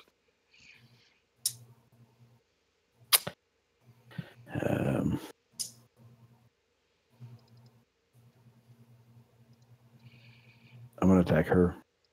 All right. You guys both on top of the desk, or what's going on there? Right now, yes. Hot. I might as well. She's up there. Fuck me. There. And that's a flurry of blows. All right. Okay, so every one of those attacks will hit. And she cries out in effeminate pain. 19. All right. Every one of those hit? Every one of those hit. All right. Well, no, one of them was lagged, I think. So. Oh, I'm sorry. The 10 does. I'm sorry. So the 10 Yeah. misses. The other 2 don't. I was like, I just rolled a 12, so maybe I'm missing Yeah. something. I'm sorry. I saw the 15, the 17, and the 15. I missed the 10. The 15 and the 17 connect. The 10 does not. And I'm going to try and knock her down. Okay. Dexterity saving throw for her. All right. Oh, Beat your DC, I'm sure. what's my DC? Probably 10 plus. 13. 10 plus what? It'll be on your spell sheet. It's 13. Bastard. All right. Will, you are... I think all I can do is attempt to not be held. Yep. So that's another wisdom saving. Held person, yeah, that would be another wisdom saving, I believe. Oh, thank God. Does not beat 10's DC. No. So all you get from Will is as he's trying to talk to me and move anything. All right. Kent, you're up next. Kent's not fucking around. Magic missile to her face. All right. All right. Hold That's so hot. on. All right, hold on. Magic missile, magic missile, magic missile. Yeah, right in her face. Ah! And I'm actually going to, if I can still maintain Will's sight and see her, can I take a step backward? Yep. Okay, I'm going to do that. All right. Okay. Okay. Top of the round, Jafar, you're next. Jafar is next. Man, can't wait to see how much I don't do. Really loving this snake against all these magical people. There you Okay. go. The 19 will connect. And it bites in. She kind of hisses a little bit, but yeah. All right. She'll go next. And turning to the monk, she says, "You wouldn't let me," and she peers especially down at you. It looks like she might be trying to attempt to charm you, but as she does, your cock glows with a radiant energy. And it seems like interestingly, as she does to try to charm you, that it reflects the ability back at her. And she fails the roll. So you have charmed the succubus. Damn right. Kurt, you're up Succubus. next. Or No, she's charmed? Or, like, No. how does that work? You don't know. It looks like she tried to charm Tuck, but it didn't go through. But she looks like she kind of all suddenly ensorcelled by him. She can't charm me regardless. She can't charm you regardless. No. Nope. She cannot. I'm a wood elf. Fey guess ancestry, you have advantage on saving throws against being charmed. A magic cannot put you to sleep. Oh, Well, advantage. okay, so you Well, can't you be. You have can be advantage. charmed, but you have Got advantage advantage. against the check. All right, Kurt, you're up next. With advantage since she's charmed, or just normal? Is she It's still normal. prone? Oh, No, Normal. she wasn't prone in the first place. I know. All right. Oh, she wasn't. Yeah. The 23 will connect. All right. The sword cuts in. That's it. That's all I'm doing. Tuck, you're up next. I will hit her again. Okay. Oh, fuck. All right. Both attacks miss. although if it's his turn, does he know that? He would have to make a religion check. Think to make a religion check, I guess. And yeah. No, you don't know that she's been charmed by you, but you do notice that it looks that she seems a little less likely to harm you. All right, Will, you gotta make another wisdom saving throw. Oh, please fail. Shit. Yeah, believe that'll break it. Yep. It will. Now, I believe he has to make that on the end of his turn, so I think that's his turn. Okay. Correct me if I'm wrong. I think it's the end of his turn. Yeah, that would make sense to me. Hold on, let me go back up. Scroll up. Just linked it. That's at the end of his turn. Okay, so he's no longer held, but you're still charmed. Right. Kent, you're up next. Magic missile again. All right. Hold on.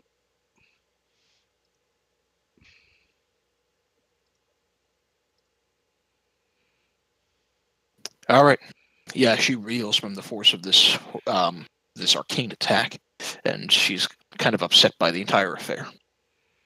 And she's still standing. Jafar is next.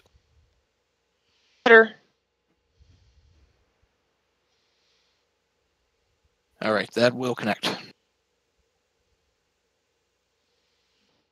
All right, her turn next. She'll shout out towards Will. Please protect me. Please protect me from your hateful friends, and then we can have some real fun. And all of you watch as this creature, this demonic creature, begins to shimmer and disappear in front of you, as if teleporting to another plane entirely. Oh, shit. Kurt, you're up next.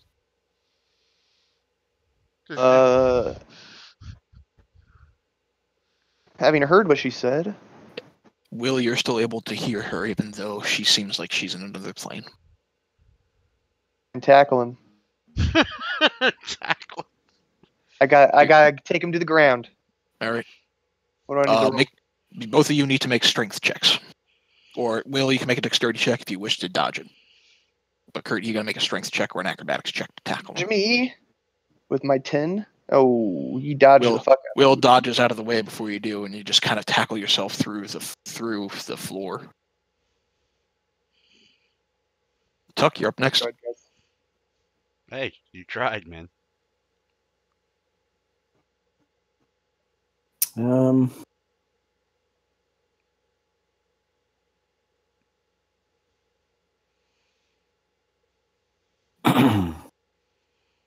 going to try and jump over him and take his cloak and wrap him inside of his own cloak. You're going to take his cloak and try to wrap him inside his own cloak? Well, I'm going to wrap it around him, try and keep him immobile. Okay. Pose dex checks between the two of you.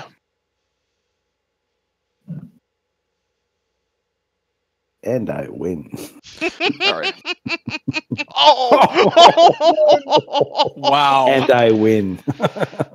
Barely. I had a Will nice you- bardic inspiration. All right, add your bardic inspiration, my friend. Oh, that's You're not able to connect. Jesus. And I win. Yeah. Will, Guess who's eating a staff next time I come around? Will, you hear in the back of your head, please finish off your hateful friends. Do the attacks allow me an opportunity to have another wisdom save against the charm? You're charmed for the full day. Oh, Oh my god. See, this is where Dispel Magic would come in handy, but I'm not high enough level yet. Oh, it's Will's turn too, right? Yep. Mm-hmm. Well. Let's see. Your apparent love interest has asked that you deal with your friends. Hold on. You better hit them hard. It's coming back at you. That is funny as shit. Okay. I'm going to look at. Hold on. 1 second. Everything's a wisdom saving throw. That's lame. Yeah. All right. I'm going to. We'll look at Tuck and go. Wait. Make like a fart noise. Yes. Tasha's hideous laughter. All right. Tuck made a wisdom saving throw. Oh. Oh man. You hear that fart noise, and it's the funniest little fart you think you've ever heard. Fall prone, become incapacitated, and unable to stand up for duration. Oh my god. Hard. Your monk falls to the floor and begins to laugh. And I'm going to move here. Attack of Okay. opportunity. No, I'm Kurt's staying. still within melee range. I'm staying within Kurt's Oh. melee. Kent, you're up next. All right. Use the staff. Use the staff. I'm using the staff. All right. Hold on. This could go very badly, by the way, fellas. Mhm. I'm not. Well, you know what though? I'm not spending a charge. You could to restore hit points. I'm not worried about that yet. Nope, doesn't connect. Nice hit. Should have expended a charge. No, I it got wouldn't. something out of it. No, it wouldn't. You trust me All when right. I say I don't think it would be good. I don't know what will happen, but I don't think it would be good. Jafar is up next. Jafar's gonna try and if he accidentally would put him in a death, he's just gonna knock him out. This is knockout, and he didn't. It doesn't matter. All right. Nope. Gonna fly over here. Your bard is surprisingly nimble. Yes, and I say, you cock-bucking motherfuckers, I'll get you all. Kurt, you're up next. All right, I'm gonna do the same. If it would do death damage, I would just want to knock him out. Okay. So both of those attacks are going to hit, and you are going to take the full 8 points of damage. Will, I would like you to go ahead and make another. As you take that damage, I'd like you to go ahead and make another wisdom saving throw. Nope. All right. But I take the Yep. 8. You take the 8. Your friends are fighting back. That's fine. They're stopping you from your love. Tuck, you're rolling around in fits of hideous laughter. Oh joy. And are still rolling around in fits of hideous laughter. Will, you're up next. I turn towards Kurt and Well, hello. whisper something awful. Make a wisdom saving throw, Kurt. Ah. All right. You succeed on the throw, but he's still taking half damage, I believe. What do you mean? Ah. What do you mean? Ah. Kent, you're up next. Oh, I'm going to. Hold on, I need to look at something real quick. I don't think holy water would do anything other than make him wet. No one wants to see that. I'll try with the staff again because it's a blunt All right. weapon and. All right. That will connect. Are you expending a charge? No. No. You disappoint me. Will, make another wisdom saving throw.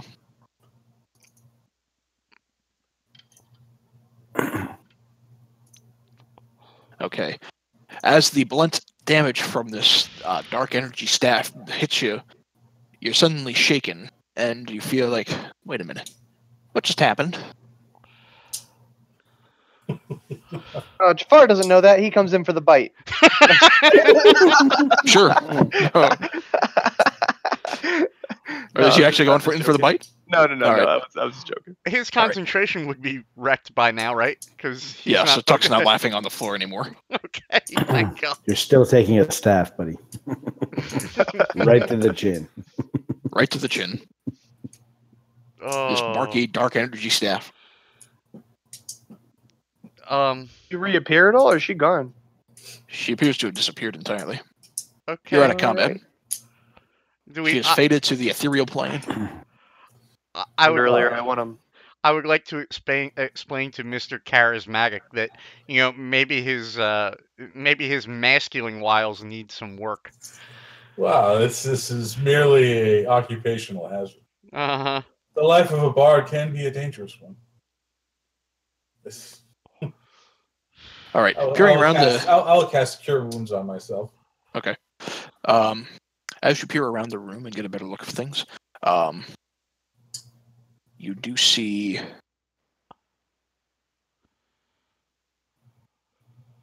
a couple of books that kind of touch on some dwarven lore, though most of it's somewhat obscure.